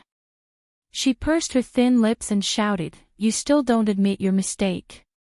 Qian Qingtong looked at this face that was distorted because of excitement, anger, and grief. He pushed up his black-rimmed glasses and smiled. The agitated female student was called Lin Chaya. She was a famous campus movement leader at the Rose River School, and a fanatical supporter of President Pobre. She was quite pretty, and 2 years ago, she had written a love letter to him. But Qian Qingtong did not like her. It had nothing to do with the relationship between a teacher and a student. It had nothing to do with her delicate appearance. He did not like the overly passionate emotions in her love letter. He did not like the aura between her eyebrows. He did not like her neurotic narcissistic smile from time to time. In short, he just did not like her. So he rejected her. After that, Lin Chaya participated in the election for the president of the student council, but failed. She also failed in the election for the president of the Department of Student Council. Until the last year, she became more and more excited at various gatherings on campus. She seemed to have suddenly found a stage for her to shine, and instantly became a so-called influential figure. Qian Qingtong quietly looked at her fanatical performance and remembered the equally fanatical words in the love letter. He could not help but smile and say, "I won't admit my mistake." When the students who were besieging him heard him speak, they became a little quieter. Qian Qingtong pushed up his black-rimmed glasses, looked at the students, and said softly, "I don't know who the bloody queen is that student Lin is talking about. As for those accusations, they should be completed by the judicial authorities, not by newspaper reporters." After a pause, he continued calmly, "If student Lin is referring to Lady Tai, I have to say that I have never seen a big shot like Lady Tai. Yes, I did accept funding from the Xiao Shu Foundation, and I signed an agreement promising that after graduation, under the same conditions, I would have priority to work for the foundation." The students began to become restless. Associate Professor Qian Qingtong laughed at himself and said, "Why did you accept funding from the Xiao Shu Foundation? Of course, it's meaningless to say that I don't know the background of the foundation, but even if I knew that it was the foundation of the Tai family when I was in my 3rd year of high school, I would still accept it. Because I was very poor. I couldn't get into the free 1st military academy, and the 2nd and 3rd military academies were not in S1. I was so poor that I couldn't even afford the travel expenses, so I could only apply for Lihua University. The Federation's financial aid conditions for poor students in private schools are very strict. The courses I studied were too heavy, and there was no time for me to work and earn money. Student loans and scholarships. I started to apply for them when I was in my 1st year of high school, but the loan never came, and the scholarships were taken away by students whose grades were not as good as mine for reasons that I didn't understand. Enchanting looked at the snow hanging on the branches like pear blossoms, and calmly said, "I wanted to study, and I had the ability to study well. At that time, only the Xiao Shu Foundation agreed to provide me with a long-term interest-free loan without asking for any reason, just looking at my grades. Only then did I dare to enter Lihua University." He retracted his gaze and looked at the students around him and asked, "If it were you guys, what would you choose?" Lin Chire was sensitive and saw pity and ridicule in his eyes. She didn't know why, but it was difficult for her to suppress the anger in her chest and abdomen. She screamed, "These are all excuses." With a slap, she slapped Enchanting hard in the face. The sound was like a war drum. Some of the students who didn't know what to do turned the silence in their hearts into shame and anger, and angrily pushed Enchanting to the ground. Someone took out a pot of dye from the classroom and poured it on him. Beat to death this unrepentant lackey of the 7 great families. Snow covered the earth in the late winter. The quiet and beautiful campus of Lihua University was occupied by chaos and fanaticism, and the student slogans echoed between the corridors. "Down with the 7 great families. Long live President Pobre." On the last day of the 75th year of the constitutional calendar, the Northern Hemisphere was shrouded in snow. On this day, the Federation Post revealed the contents of the New Year's speech in the official residence in advance as usual. Mr. President Pobre, who had completed the 2nd year of his term of office, didn't seem to be affected by the silent march movement. He calmly, gently, and powerfully wrote an article, and once again used many parallelism sentences, successfully arousing the excitement of many Federation citizens. On this day, the Silent March team led by Tai Ziyuan was forced to temporarily rest and reorganize in a gymnasium somewhere. This thin and weak young member of parliament stood in the warm office, looking at the road blocked by snow in the distance.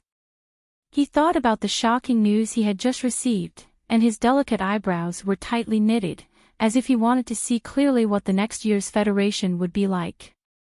In his New Year's speech, President Pobre requested all the Federation citizens to endure this period of economic depression in order to survive the several years of continuous space war. He would use unprecedented efforts to reduce the government's budget. Everyone had to make their own contributions and work together to overcome the difficulties. For the Federation's final victory, no one had the qualifications to enjoy special privileges. The Food and Drug Administration of the Federation was a department jointly managed by the government and the Bureau of Proclamation. It wasn't very famous in the Federation, but in fact, it held a lot of power. All food and drug regulations, including synthetic meat, had to be approved by this department. The former director of the Food and Drug Administration, after struggling for 2.5 years because of his close relationship with the Nanxiang family, was finally stripped of his position by the official residents because of a very inconspicuous mistake. The new director was Dr. Webb. This doctor was deeply trusted by President Pobre because he was responsible for treating Miss Padella. He also provided a lot of wisdom in the medical reform, so when he took over the position of Director of the Food and Drug Administration, he was respected by his subordinates and didn't encounter any resistance at all. On the last day of the 75th year of the constitutional calendar, Director Webb went to Hong Kong to attend an important joint meeting in the snow. It seemed that he was destined to not spend the new year in his warm home. However, in the back seat of the bulletproof car, there was no unhappiness on his face, and there was a very subtle pride hidden in his calm wrinkles. The phone rang. After he picked it up, he didn't speak, just smiled. "Brother, I have entered the board of directors of the Federation Medical Association."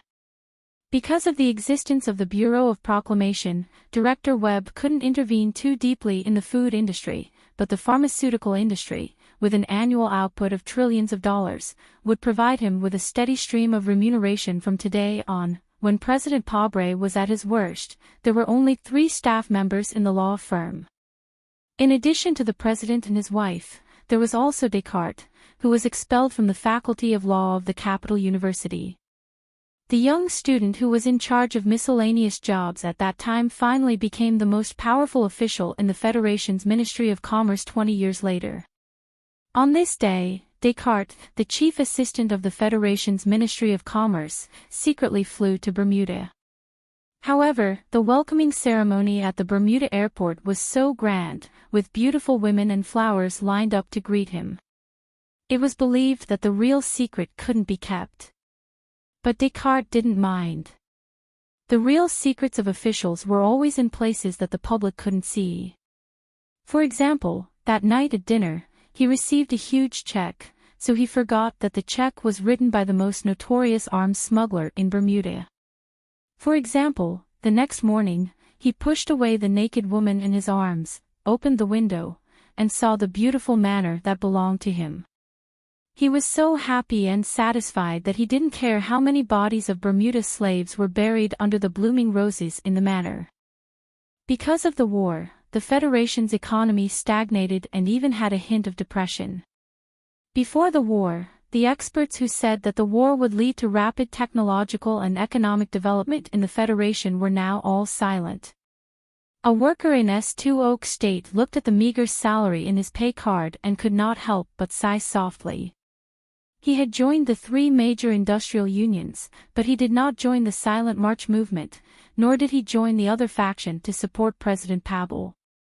He only wanted to work honestly and diligently, and then earn some deserved rewards, and live a small life that was not rich but warm and fulfilling.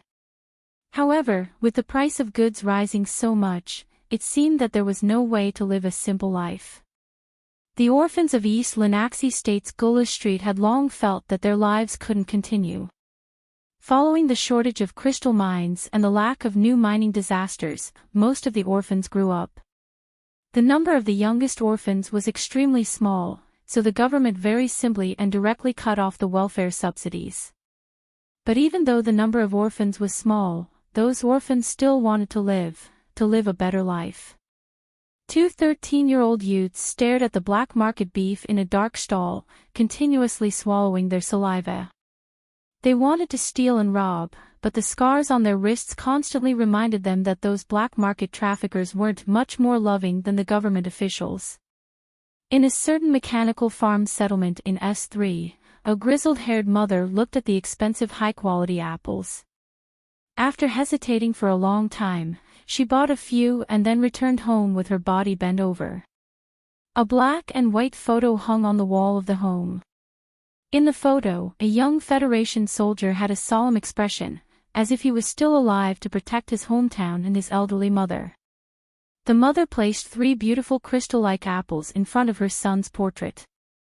Then, trembling, she stood on tiptoe and gently kissed the portrait. Then, she sat back on the shabby sofa, crying silently. In the New Year's speech, President Pabre said that the Federation's greatest enemy now was the barbaric and cruel people of the Empire and the families hidden in the shadows. The greatest danger they faced was those sinister ideologies, such as capitulationism, conspiracy theories, and decadent aristocratic hedonism. In order to defeat those seemingly powerful enemies and achieve true democracy, freedom, and peace in the Federation, the people had to consciously prevent the invasion of these sinister ideologies from the root. Director Webb, who had just finished a meeting in Harbor City, sat tiredly on the luxurious leather sofa in the luxurious suite. After confirming that all the attendants had left, he took out a Cinefil pill from his pocket and swallowed it. Turning on the phone, the director changed into a silk pajama smuggled from the Empire. When the drug took effect, he put his hand under the pajama and began to fondle it through the smooth silk. His breath was getting heavier and heavier. As Mr. President's most trusted subordinate, Director Webb had always been very cautious. He would never let anyone catch him in any way when it came to the relationship between men and women. The screen on the wall was playing the thrilling female slave porn, which was enough for him to feel excited, because this was something that the Federation absolutely didn't have. Fortunately, the Empire had it. After a few seconds, the bureau chief let out a satisfied sigh and reluctantly turned off the television. He couldn't help but feel a little envious of the lives of the Empire's aristocrats. Other than silk, they had a lot more. If the Federation's troops were to invade Tianjing planet, should he ask the president for a chance to become a special governor? The chief commercial assistant, Descartes, was enjoying a medium-rare steak. The Bermuda smuggler beside him said, "This is specially cooked according to Li Nguyen's taste. The sauce is excellent." Descartes pulled a white napkin and elegantly wiped his lips. He smiled and said, "Although our common goal is to destroy Lin Banshan, such artistic enjoyment must be preserved." Everything had to be sacrificed for the Federation. However, every time something big happened, the people who were sacrificed were always the most ordinary people who had no right to speak. What were they sacrificing for? Why were they sacrificing? Everything had to be for the Federation. There were no special privileges. However, before the 7 great families were defeated, a new special class had appeared in the Federation government. Everything had to be for the Federation. There was a need to resist erosion. However, the Federation government led by President Pobre no longer needed erosion. The officials he trusted, or had no choice but to trust, were already corrupted. The Secret Investigation Department relied on the authority granted by the Bureau of Proclamation, the Patriot Act passed by Parliament Hill, and the restrictions of the judicial system. They relied on their own will to arrest all kinds of suspects in various states and used the most effective methods to carry out cruel interrogations. The building in the capital special district was always brightly lit. The interrogations didn't stop every night. The red little eyes painted outside the iron gate for 3 years seemed to be shedding tears of blood because of exhaustion. They were professional, hardworking, and cruel. In the military camp in the southern suburbs of the capital special district, the Iron 7th Division and the 3 rapid anti-tank brigades from the garrison area that were called back from the front line cancelled their New Year holiday. They were undergoing arduous training in the cold weather and snow. With riot shields and rubber bullets, as well as the silent steel mechas standing in the distance, the officers and soldiers were topless. They were breathing out hot white steam as they struggled to get up in the cold snow in silence. They were solemn and brave, but they could also be cruel. With the arrival of the new year, hundreds of thousands of Pobre's supporters held grand rallies in various places to show their support for the New Year's speech. The people in the south jumped into the sea happily, swaying their hips and hips enthusiastically. The young students in the north chased each other in the schoolyard while giggling. Round snowballs bloomed on their bodies and walls from time to time, like the New Year's fireworks. They were innocent and lovely, but they could also be cruel. This was the Pobre doctrine. This was the fast knife that Qin Yijiang respected and supported. But who was holding this knife, and where was it going to cut? Chasing that faint shadow in the name of democracy, this was today's Federation. A federation that was completely different from President Pobre's New Year's speech, which made people feel painful and anxious.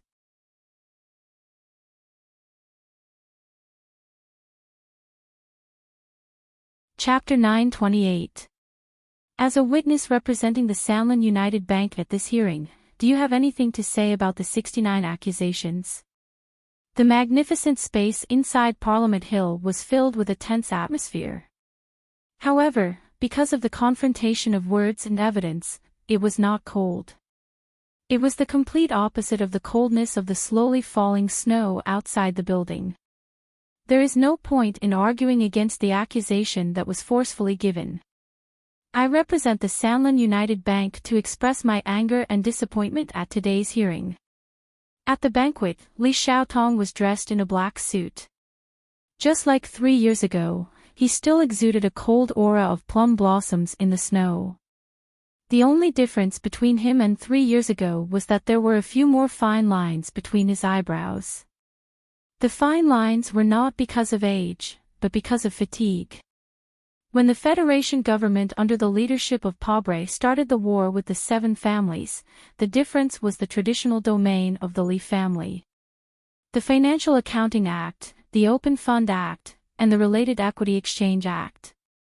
Under the strong push of the Parble government, many bills were passed in the Parliament Hill. Then, the government used these bills to launch a fierce attack on the Leaf family. As the Leaf family's representative company in front of the Federation, the Sanlin United Bank, which spanned across the galaxy, suffered the fiercest attack. Just because you don't argue doesn't mean that today's questioning is over. The chairman of the Financial Committee of the Federation Parliament, Senator Ning Sakai, looked coldly at Li Xiaotong and said, "For the past hundreds or even thousands of years, as the only shareholder of the Sanlin United Bank, your family has deceived the relevant regulatory authorities and used mutual funds to change their names to avoid all antitrust investigations. You are truly shameless and bold to the extreme. The Charter's careful protection of citizens' privacy is based on the rights of the vulnerable, but it is definitely not a fig leaf for you financial oligarchs.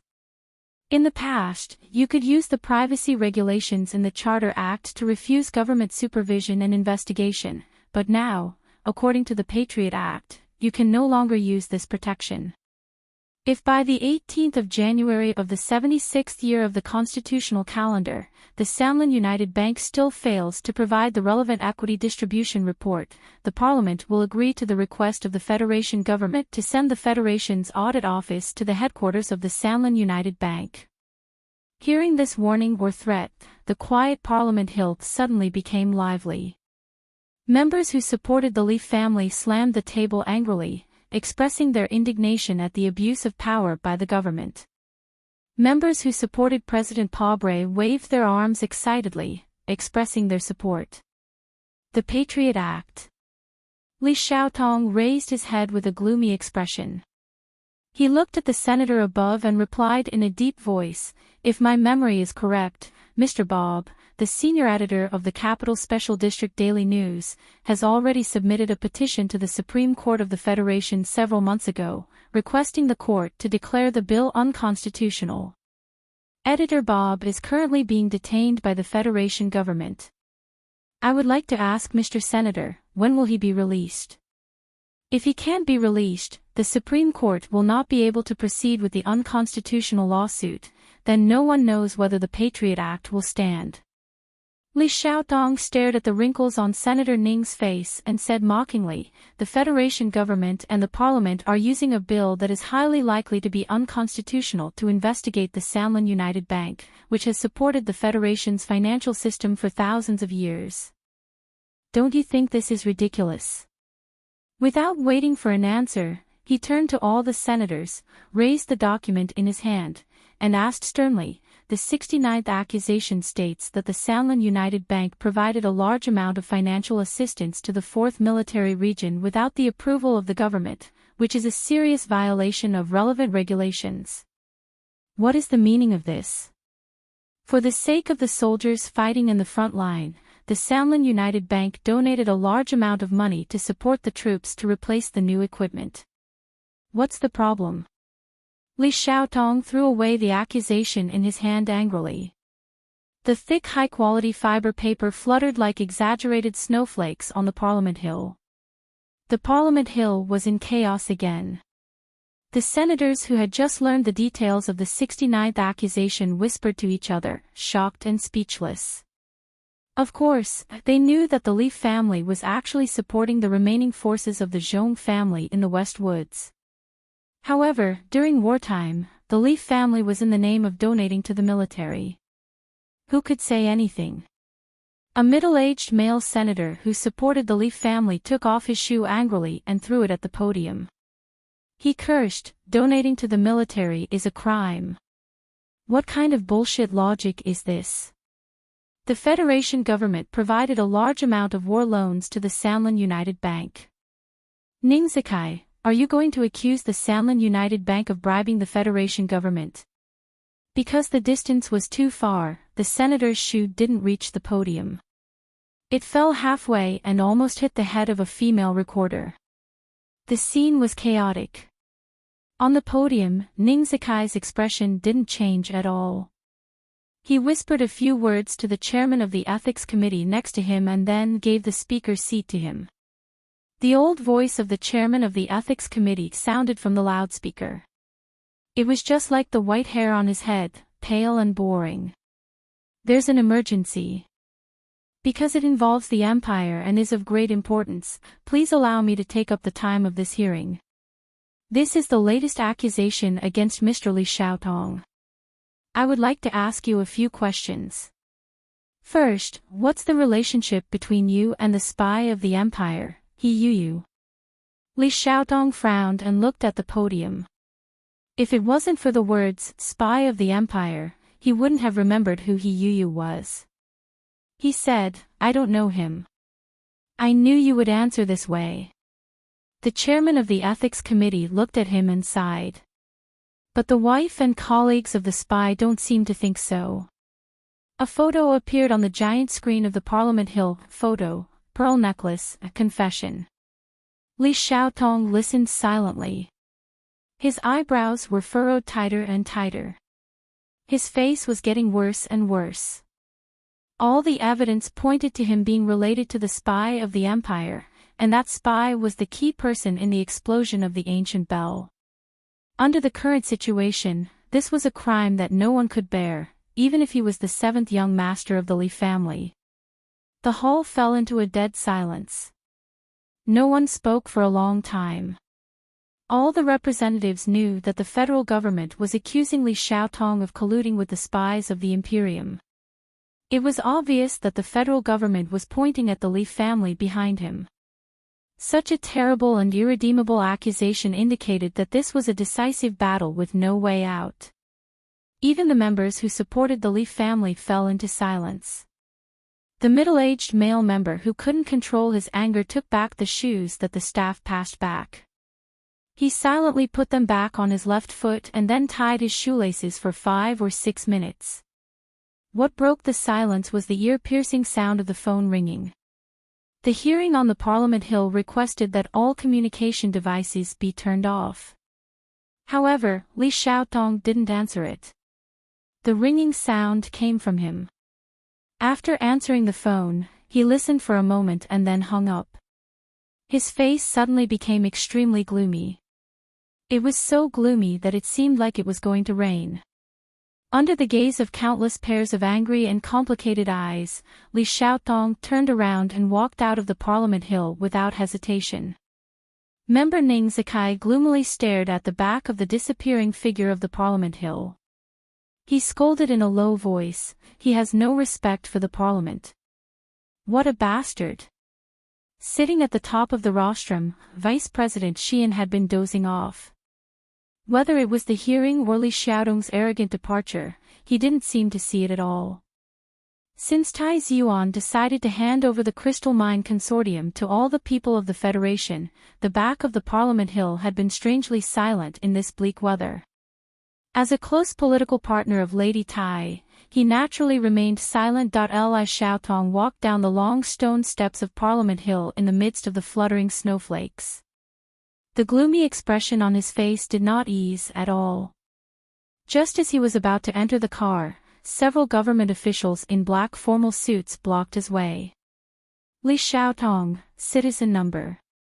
You are suspected of He Yu's spy case. You must come back with us for investigation. We are the Joint Investigation Department.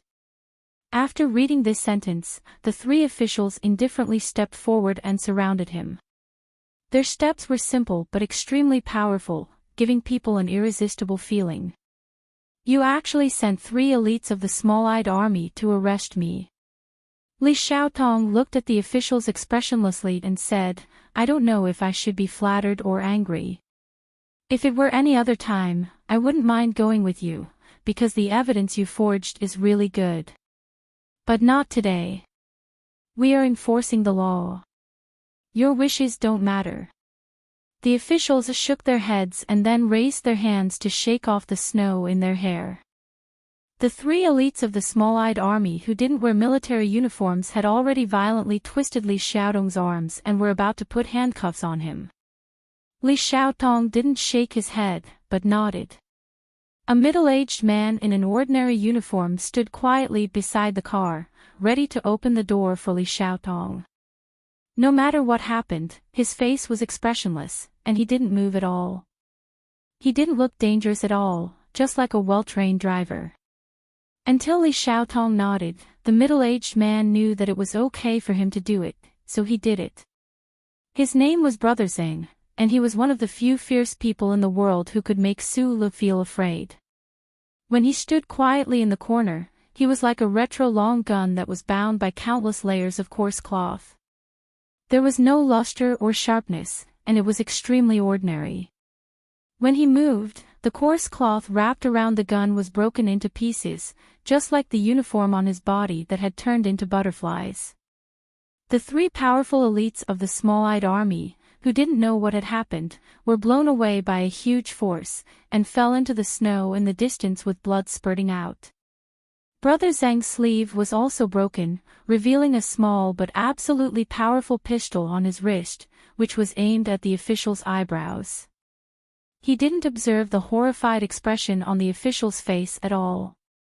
He calmly opened the door and escorted Li Xiaotong to the car, and then sat in the driver's seat.